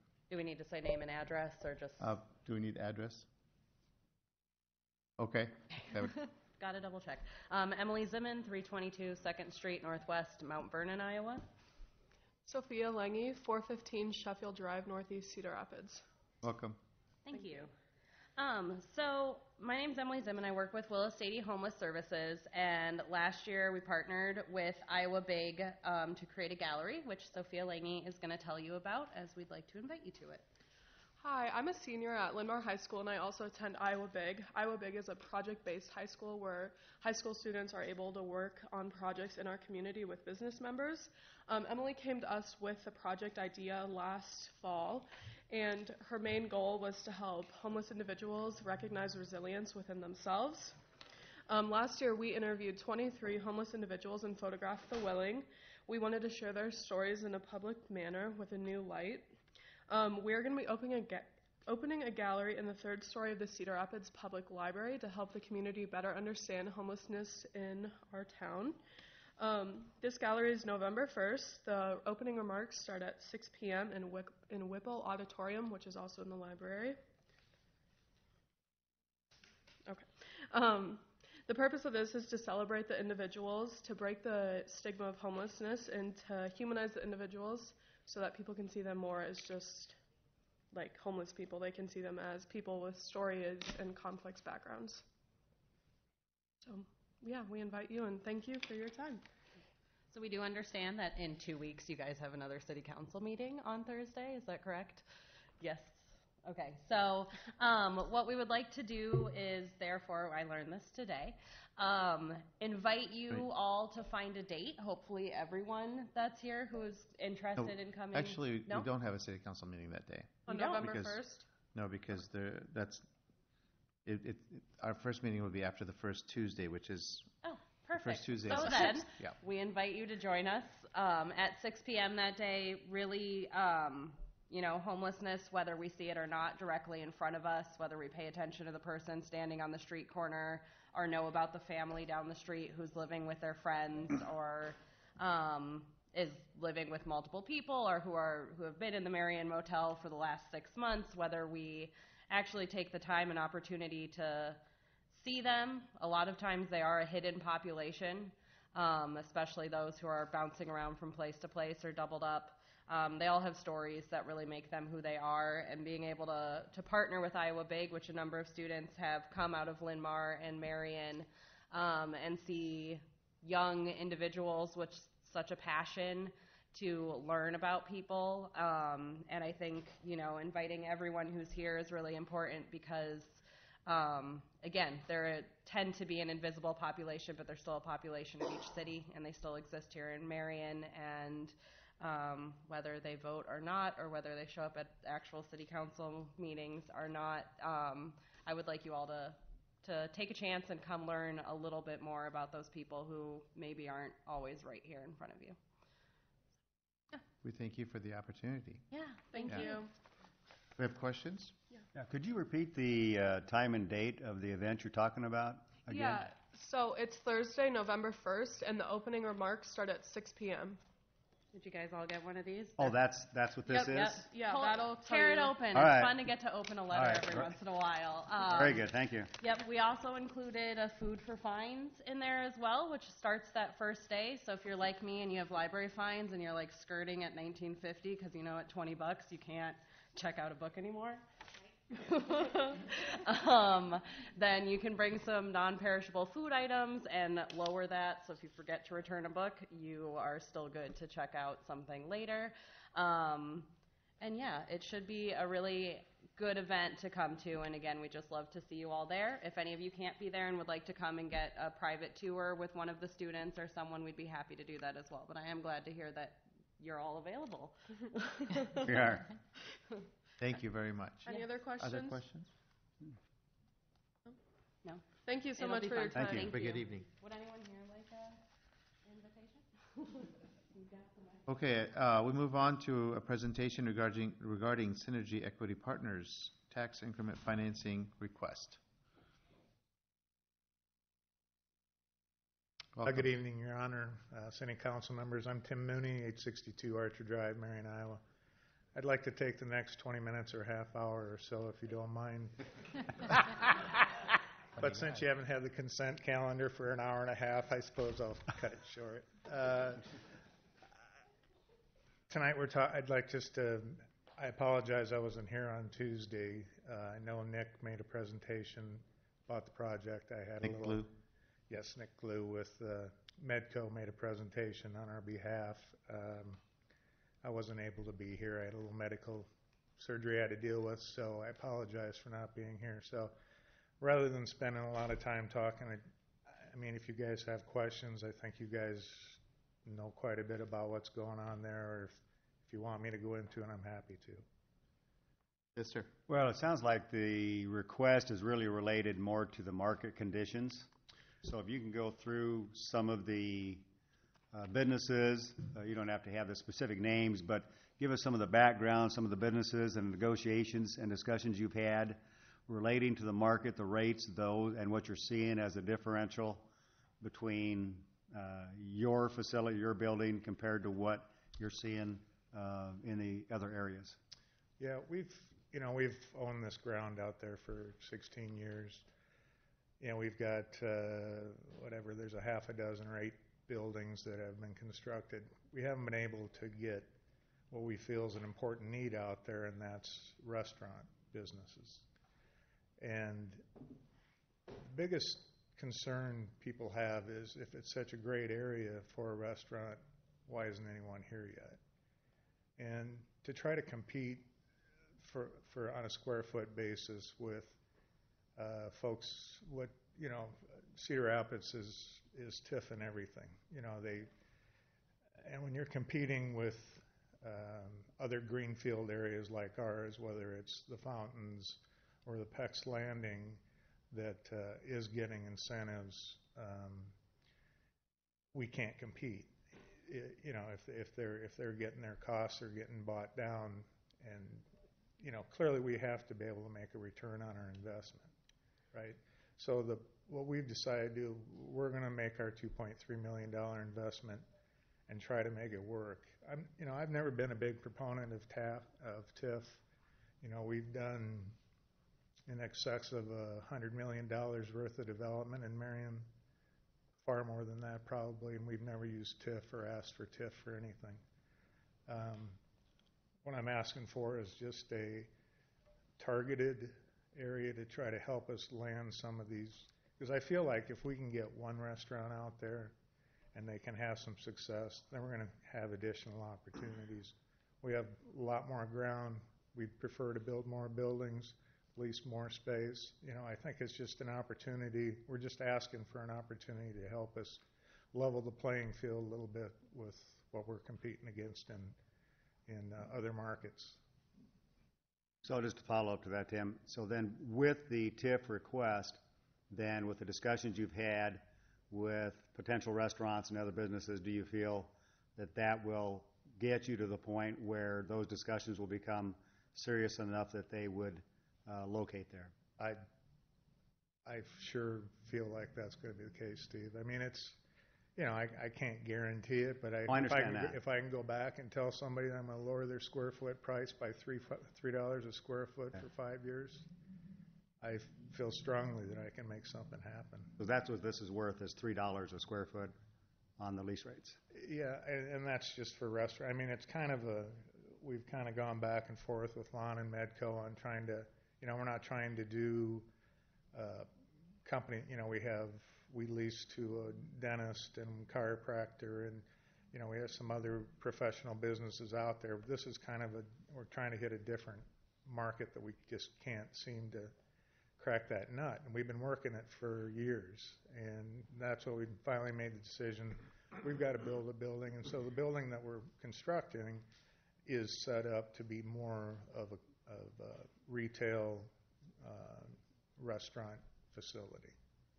When I'd echo our compliments, the discussion we had Tuesday, our compliments, at least on the first-class building that you guys are putting on. Yeah, thanks. Other questions? No? Okay. All right.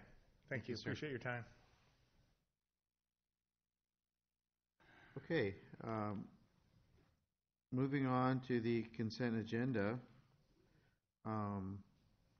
We have, prior to the voting on the consent agenda, we have a time for public comment on anything that is on the consent agenda, because these are all voted on generally without discussion on individual items, unless they are requested specifically to be discussed.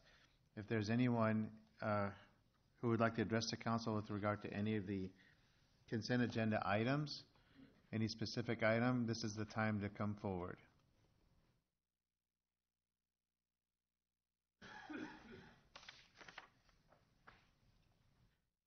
Okay, seeing that there's none, we will close that section of the meeting and then proceed.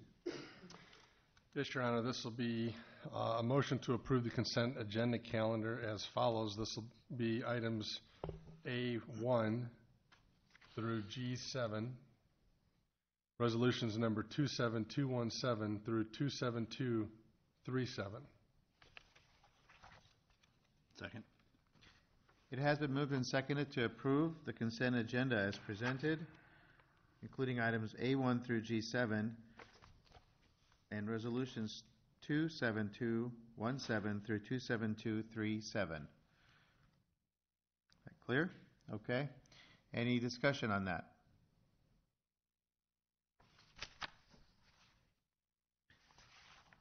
Okay. We will vote. All those in favor of the motion, please signify by saying aye. Aye. All those opposed, please say no. The motion is approved. For the next section, I will pass the gavel to Mayor Pro Tem. Thank you. Okay, this is the consent agenda with Mayor Abu-Asley's abstention. Your Honor, I make a motion to approve the consent agenda with Mayor Abu-Asley's abstention from voting and discussion as follows. This would include items E1 through G1 and cover resolution numbers 27238 through 27240. Second. Okay, we have a motion by Mr. Jensen, a second by Mr. Brandt. Any discussion? Okay, seeing none, all those in favor, please signify by saying aye. Aye. Aye. Anyone opposed, signify by saying no. And Abstaining. one abstention. Okay, I relinquish the gavel. Proceeding with the regular agenda. Under engineering. Okay, Your Honor, I move to approve ordinance number 18-26, establishing access fees on 2184 Echo Hill Road related to Echo Ridge Estates, and this is the final consideration. Second. It has been moved and seconded to approve ordinance number 18-26, establishing access fees on 2184 Echo Hill Road. Discussion. This is the final consideration. Okay, no discussion. All those in favor of ordinance number 18-26, please say aye. Aye. All those opposed, please say no. Motion is approved. Your Honor, I make a motion to approve ordinance number 18-27 regarding establishing access fees on 35th Avenue related to Briargate 6th Edition. Final consideration. Second? It has been moved and seconded to approve the final consideration of ordinance number 18-27 regarding establishing access fees on 35th Avenue related to Briargate 6th Edition. Discussion. Okay, all those in favor of approving ordinance number 18-27 for the final consideration, please say aye. Aye. All those opposed, please say no. The motion is approved. Your Honor, I'd like to make a motion to approve resolution number 27241, rescinding resolution number 25672 and approving lifting the embargo on Lucor Road between Indian Creek Road to North City limits. Second. It has been moved and seconded to approve resolution number 27241, rescinding resolution 25672 and approving the lifting of the embargo on Lucor Road between Indian Creek Road to the north city limits. Discussion. This is initiated by staff as there's no more need for the embargo, correct? Correct. The original embargo was on there because it was a county chip seal street. We've now reconstructed the street, and so it can handle those truckloads. Okay.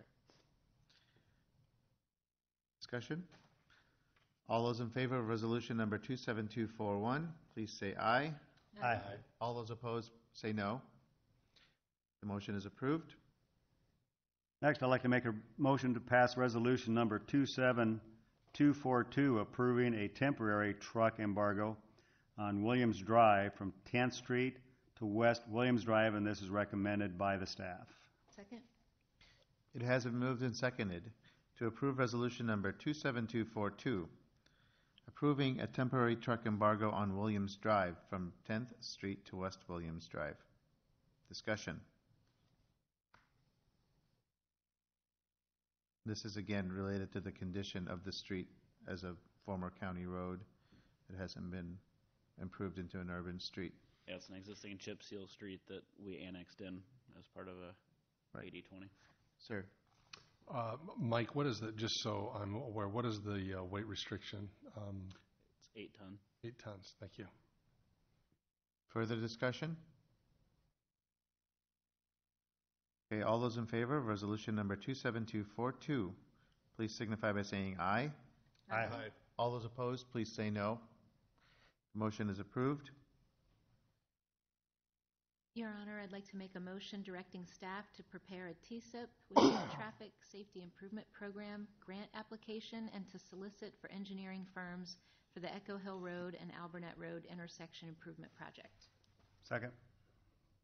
It's been moved and seconded to direct staff to prepare a Traffic Safety Improvement Program grant application and to solicit for engineering firms for the Echo Hill Road, Alburnett Road intersection improvement project. Discussion. All those in favor of the motion, please signify by saying aye. Aye. All those opposed, please say no. The motion is approved. Your Honor, I make a motion to receive, file, discuss, and refer to TAC a request regarding additional streetlights at the intersection of Echo Hill Road and Alburnett Road. Staff. Second. It's been moved and seconded to receive and file and discuss and refer to TAC a request regarding additional streetlights at the intersection of Echo Hill Road and Alburnett Road. Discussion. All those in favor of the motion, please say aye. Aye. All those opposed, say no. Motion is approved. I wish to make a motion to receive, file, discuss, and concur with TAC report regarding additional streetlights at the intersection of Echo Hill Road and Alburnett Road. Second. It's been moved and seconded to receive, file, Discuss and concur with the TAC report regarding additional streetlights at the intersection of Echo Hill Road and Alburnett Road. Discussion?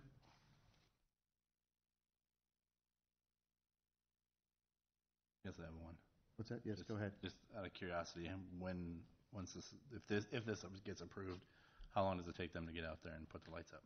This is Lynn County REC versus Alliant, and it's been a while since we've done something with them, but they're usually pretty quick. They're a smaller company, but it wouldn't take long to come out there. They're just going to put them on the existing poles that are out there and then supply power. So they're usually pretty quick, but it's been a while since we've had them install light.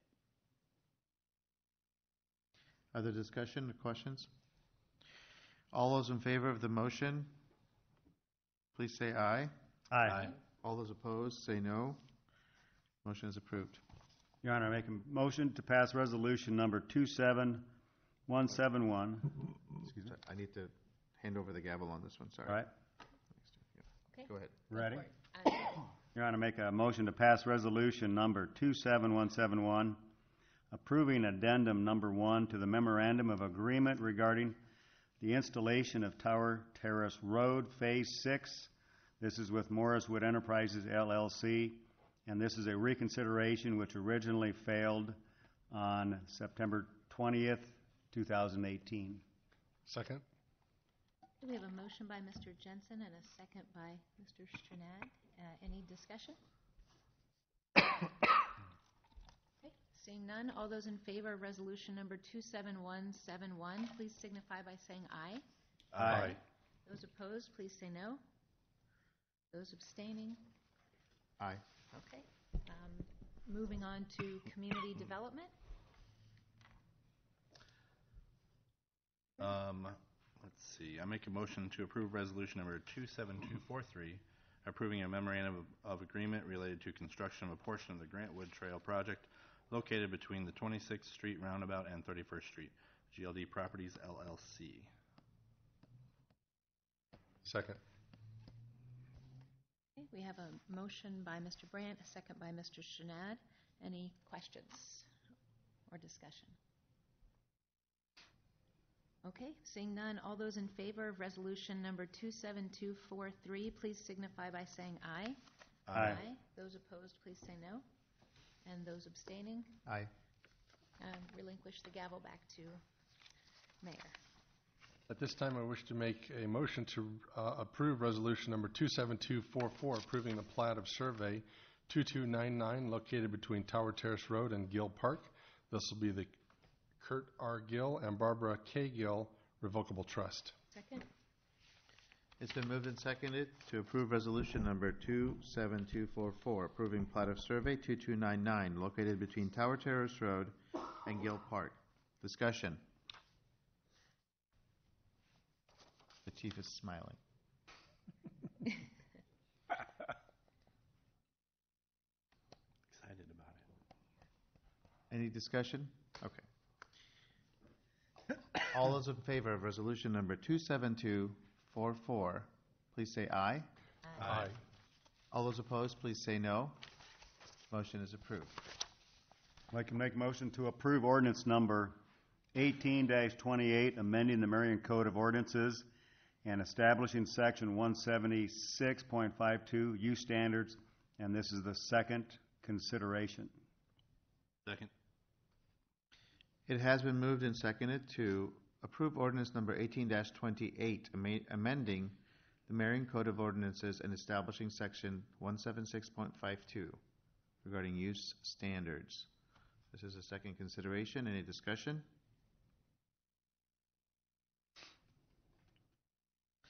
All those in favor of ordinance number 18-28, please say aye. Aye. Aye. All those opposed, please say no. Motion is approved. Your Honor, I'd like to make a motion to remove from table ordinance 18-25, approving the revision of Chapter 176 Marion zoning ordinance for approval of an amendment to Chapter 176.32 of the Marion Code of Ordinances regarding accessory building and uses. Second. It's been moved and seconded to remove from the table ordinance 18-25, approving the revision of Chapter 176 of the zoning ordinance for approval of an amendment to Chapter 176.32 regarding accessory buildings and uses. Discussion on the motion to remove from the table. Yes, ma'am. I would just like to thank Tom and the department for going back and hearing all of the feedback. And I don't know that everyone will be happy with the overall result, but it certainly got whittled into something more palatable for everyone up here. And I appreciate you taking all that in and working with it and bringing it back. Thank you. Okay, any discussion on removing it from the table? Okay. All those in favor of the motion to remove ordinance 18-25 from the table so that it can be discussed, please say aye. Aye. All those opposed, please say no. No. Okay, we have one no. The motion is approved. I assume you're not going to make this motion, Mr. Brandt? You are correct. Mr. Sternad, would you? I'd be happy to. This will be for making a motion to approve ordinance number 18-25, approving the revision of Chapter 176, Marion zoning ordinance, for approval of an amendment to Chapter 176.32, accessory building and uses of the Marion Code of Ordinances regarding accessory building and uses. Initial consideration, tabled September 6, 2018. Second. It has been moved and seconded to approve ordinance number 18-25, approving the revision of Chapter 176 of the Code of Ordinances, the zoning ordinance, and for approval of an amendment to Chapter 176.32 regarding accessory building and uses. This is the initial consideration. Discussion. We do have a resident, a citizen who was not aware of the public hearing, so I've advised him that he would have a chance to address the council on this tonight. Please come forward, yep, and state your name and address, and you've already filled out a card for us? Yes, sir. Okay. My name is George Horak. Address is 880 16th Avenue. I'm sorry I missed the meeting. I didn't know anything about it. One of the questions, the big questions I have about it is I have a camper. Camper is roughly 36 foot long. I know we were fighting a while ago about campers not sitting outside, issues with that.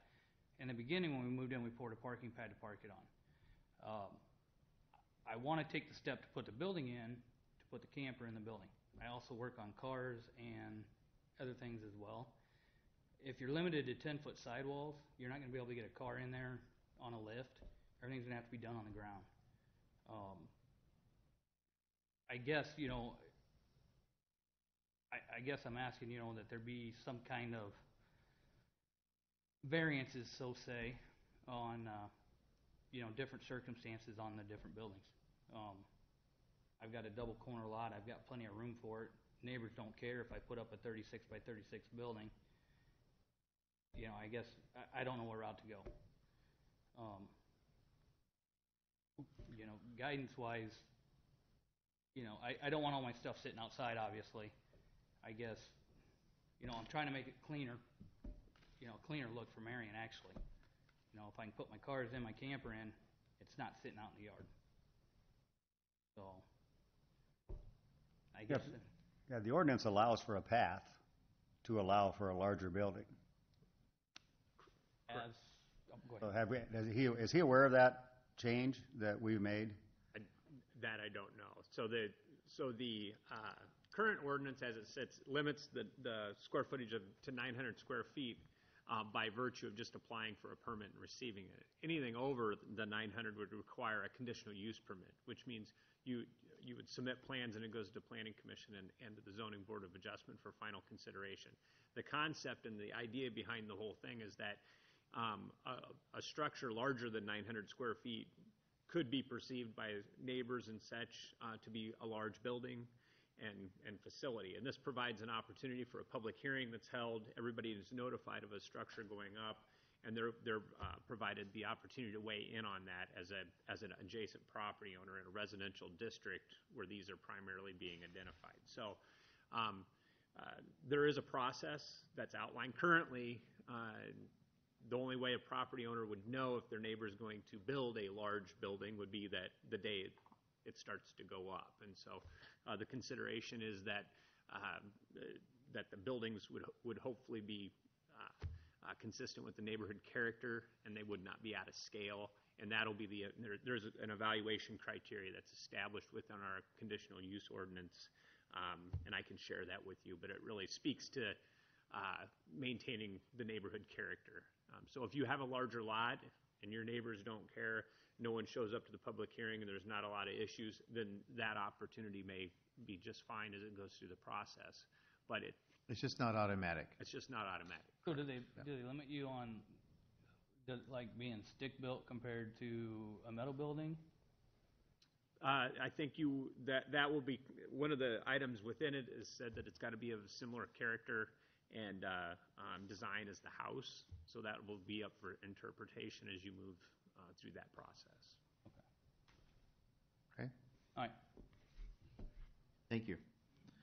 Any further discussion? Yes, sir. I think everybody knows my stance on this. Again, I'm for having some restrictions as far as style, size of the height based off of the current house that's there. But again, the 900 square feet, I'm not in favor of limiting the size. I do appreciate the fact that there is the option to do get a variance for it. But that doesn't mean that it gets approved. And I don't think we should limit the size of the garage or an accessory building if it meets all the current setbacks. And I'll keep saying that till the end. 910 square feet wouldn't be allowed. They could go for variance and get denied, but yet it still meets all the criteria of the setbacks and fits right in. And I just don't think we need to set the size limit if it fits within all the setbacks and the 40% of the backyard. There's plenty of people out there that that don't know about this, that are not gonna be happy when they go to put up that garage, that second garage or whatnot, and they have to go through the Board of Adjustments to get approved. So hopefully get approved. But again, I'll say I'm for no pole buildings. Definitely has to be the same style, same build. So everyone knows that. I've said that 10 times. So. Mr. Sternad. I would like to ask Tom a question on we've been talking so much about detached structures. To make it attached, physically I understand what that would take, but do we have any limitations as to what constitutes now an addition to the home for such a item if it were attached? So if a garage is to be attached to the main structure, it's just required to meet the setbacks of the zoning district that it's in. So 7-foot side yards, 25-foot front and rear. So and again too, I just want to make sure I'm understanding. If I wanted to put a 2-stall entryway to it with a wraparound to the backside, as long as it was attached and it meets the setbacks, we could still get possibly some larger square footage garages, but it changes the format just a little bit, but I'm just trying to understand that. So, yep. Okay, Absolutely. thank you. Yep. Other questions? No? Can I comment on Yes, that sir. question? I think that would go against approving something like that, where you got a ranch and then you build this big garage attached to it on the back. I think that goes against what I'm interpreting what you're saying, the essence of the ordinance to begin with, where we want it to look nice. And I think that would look out of place compared to a garage in a backyard. That makes sense. But they can do that today. Mhm. Right? True, but Under the current ordinance, they can do that today. are we going to see more of what Randy just talked about because someone can't put a larger garage in their backyard that's not attached to the house? Could my comment to that was, as I was trying to get the interpretation of that as well too, but from an engineering standpoint and understanding roof line snow loads, architecturally it does change it. Yeah, and architecturally it changes the structure, which is more expensive, but it allows for options. Thank you. Further discussion?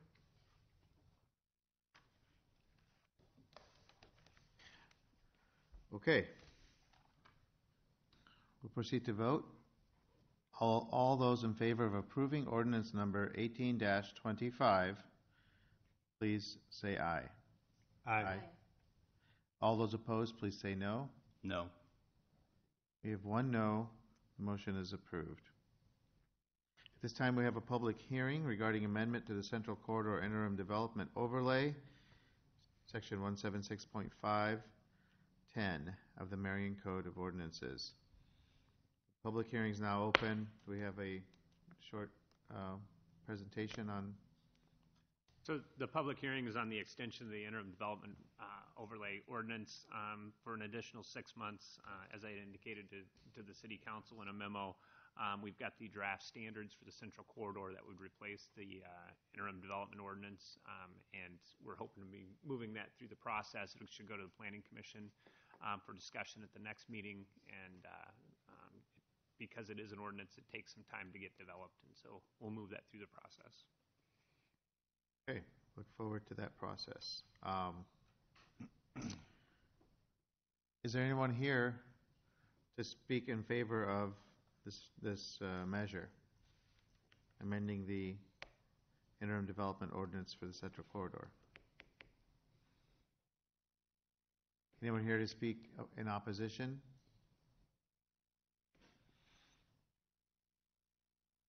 Okay. Public hearing is now closed. I'd like to make a motion to approve resolution number 27245, extending the Central Corridor Interim Development Overlay another 6 months as provided by section 176.50, number 10 of the Marion Code of Ordinances. Second.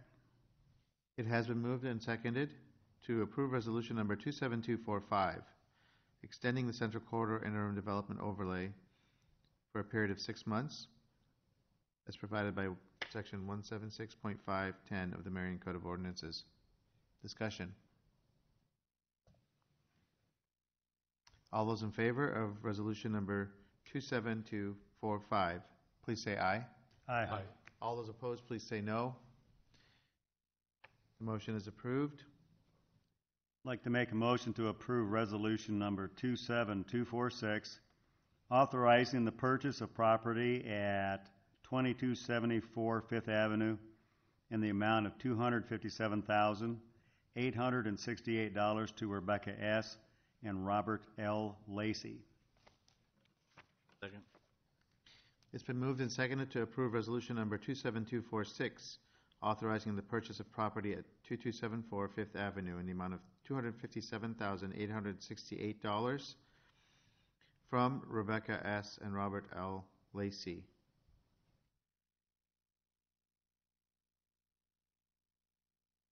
Correct? Purchase from them, not to them. Discussion.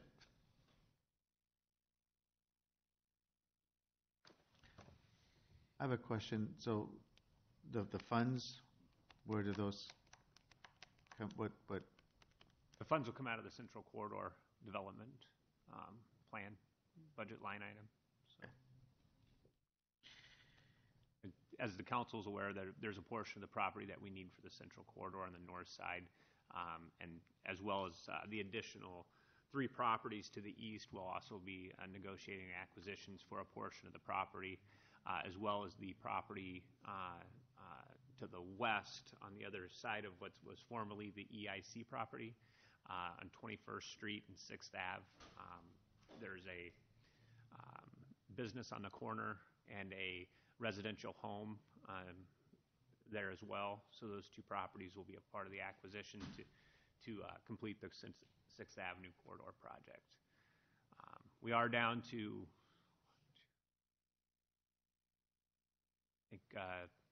probably 6 acquisitions to complete the full, to complete all of the property acquisitions necessary for the 6th Avenue corridor. And several of them have already, they're willing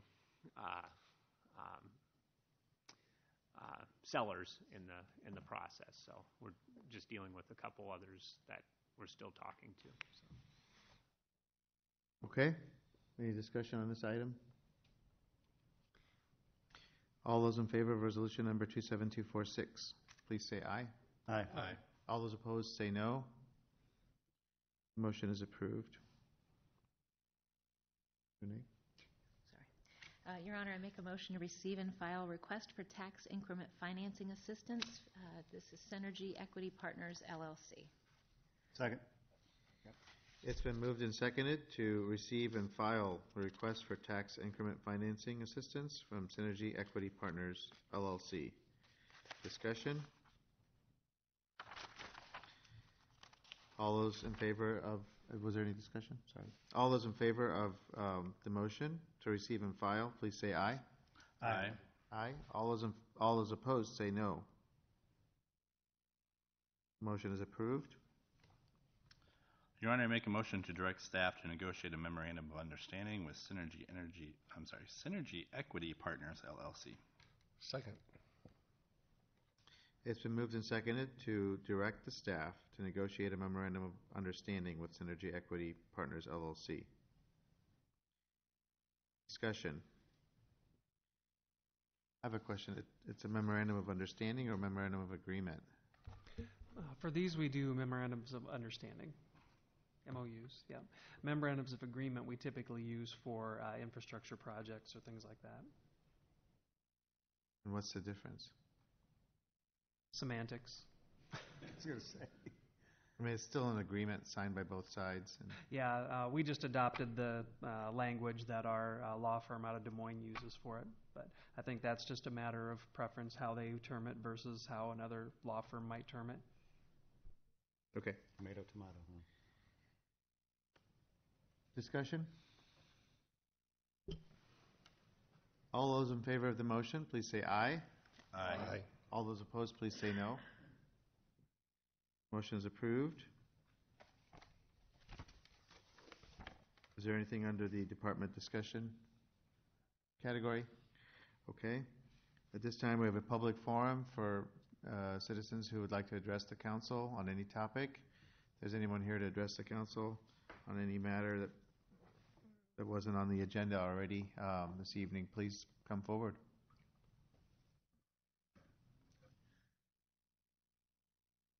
Okay. Looks like there are none. We'll move on to discussion time.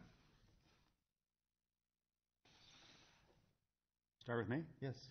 Actually, an idea. I did not have anything down until we talked about one of the last items, which was the resolution to purchase the property from the Lacey's.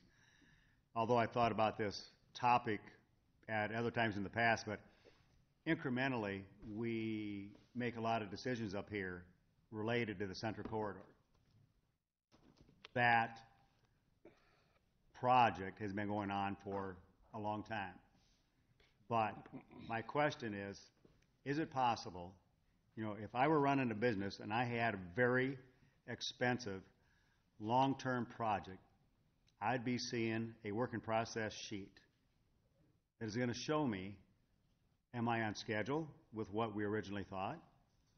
Are we on budget with what we originally thought? So we do a lot of pieces. I mean, it's been piecemealed all along the way. So I've got those two questions. Again, if I had a really, really large multi-year project, I would want to see that information, at least in some form or fashion. Is that available? Or if not, what would it take to do so? So there's that project, as you're correct, that plan's been going on. I think if we went back to the beginning, it started about 6 months after I arrived here in Marion, so that's like 17 years ago when we started contemplating relocation of some of the businesses on 7th Avenue to the business park.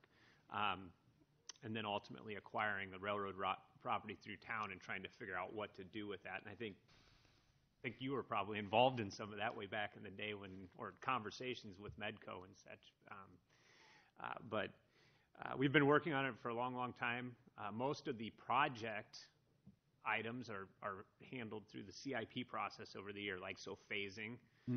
So it touches multiple departments. But I think we're getting to the point now where we can illustrate it. We've been talking about it through the CIP process on what the last phases are, how many properties are necessary. I just submitted for the CIP my estimated amount of property acquisitions that are going to be necessary to complete the project. Today we just spoke a little bit about the timing for the last couple phases of the project.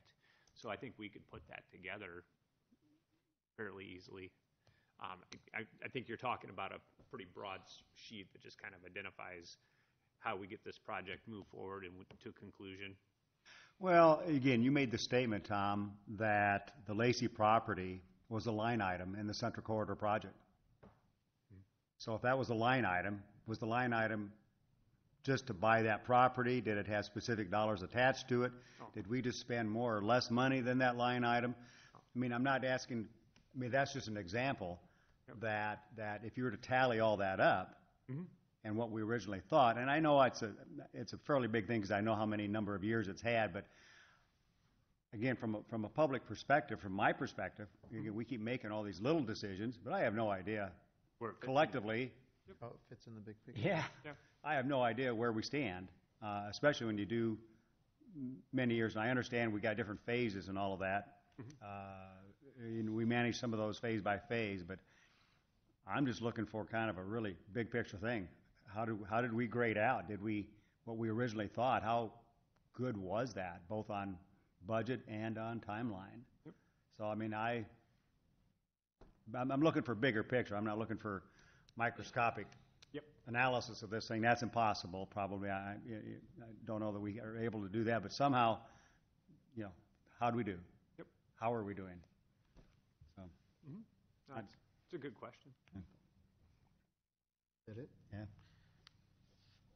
Okay. I had two things. One was just to say it was great to see Paul here tonight.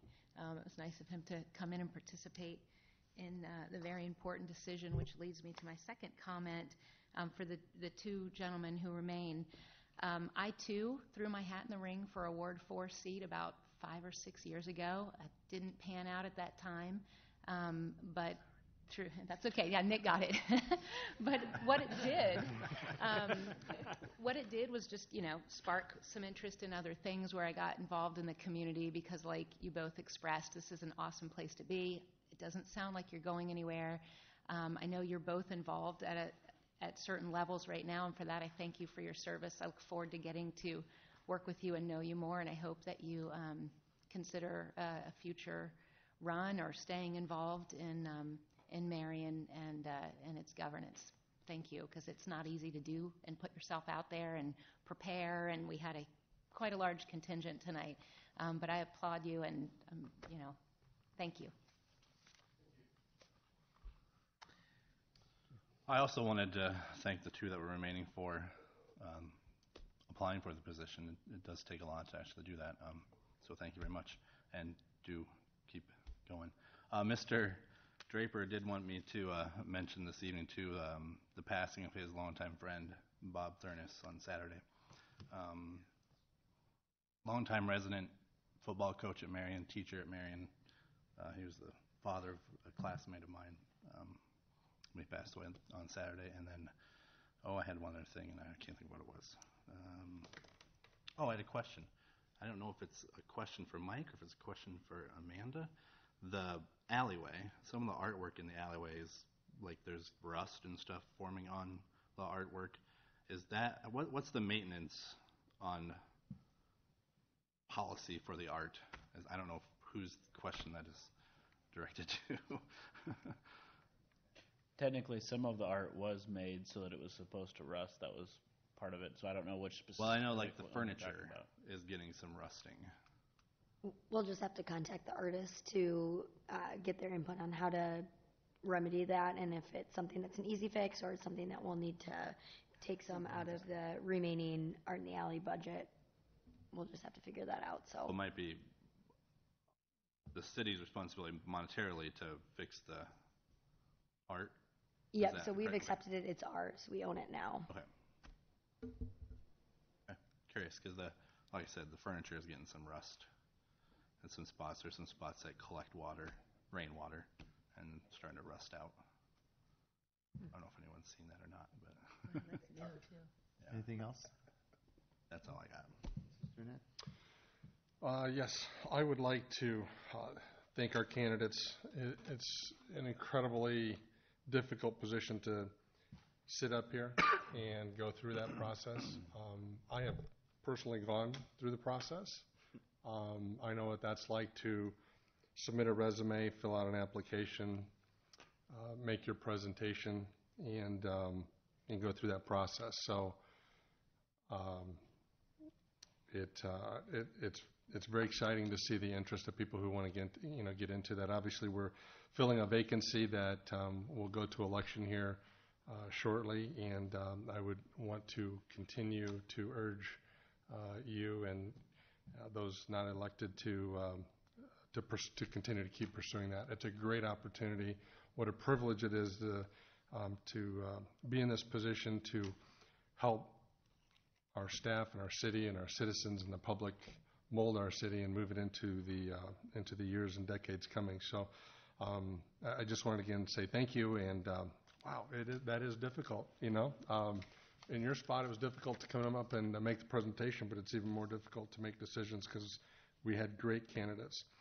I as well, too, wanted to just kind of piggyback, because it's funny that you brought that up. I'd like to bring it up to Tom as well, too. Do we have, as we now are starting to see Tower Terrace come to light in the build-out coming, do we have a plan if corporate America comes in and says, we want to invest in your corridor? What does that look like?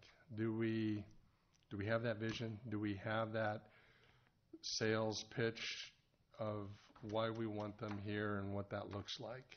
Again, that's a very broad question, I know, but I'm curious because I know that's where we're headed. We've got a lot of retail and businesses that have been looking for this corridor to come through, and we're to that point. I'm just wondering if we're prepared for that with a item in our tool bag that shows what that looks like. Well, we're prepared from the standpoint of that's where we know there's going to be growth and commercial growth, and we have the zoning that's in place. I guess I'm wondering, are you talking about from the rollout for an economic development conversation and for project like future extensions, or? Right. I guess I'm kind of looking for, as we start to see that, we've opened the door now, so the traffic count's going to be there, which is what corporate America looks like, right? So if I want to build a restaurant, a new drugstore, if it's a box store, if it's healthcare, if it's all of those things that I, as developing and research, would say, I want to put another Walgreens in the Marion area, but I want to make sure my traffic count's there, it's in the right neighborhood. Do we have that somewhat packaged up and ready to go? Because we're at that point now where I think we're going to be, I'm trying to kind of come back lightly to our Walmart situation of saying, hey, we're ready now, but this is what it looks like. So do we have our sales ready to go? I think there's two different things. One would be the sales, and I think the numbers and such that you're talking, they kind of drive the development. It's when they walk in and have the conversation, this is what we want to build, and you're asking if we've got everything in line to make sure that it meets this community's criteria as it moves forward. The zoning that we've just went through and the use standards that we're talking about is the first step in getting that. It's on the books. We'll be coming back in the spring. After the first of the year, we can get a couple of the central corridor, the airport, and a couple of the other projects cleared out, and we'll start the rezoning conversations in quadrants of the city.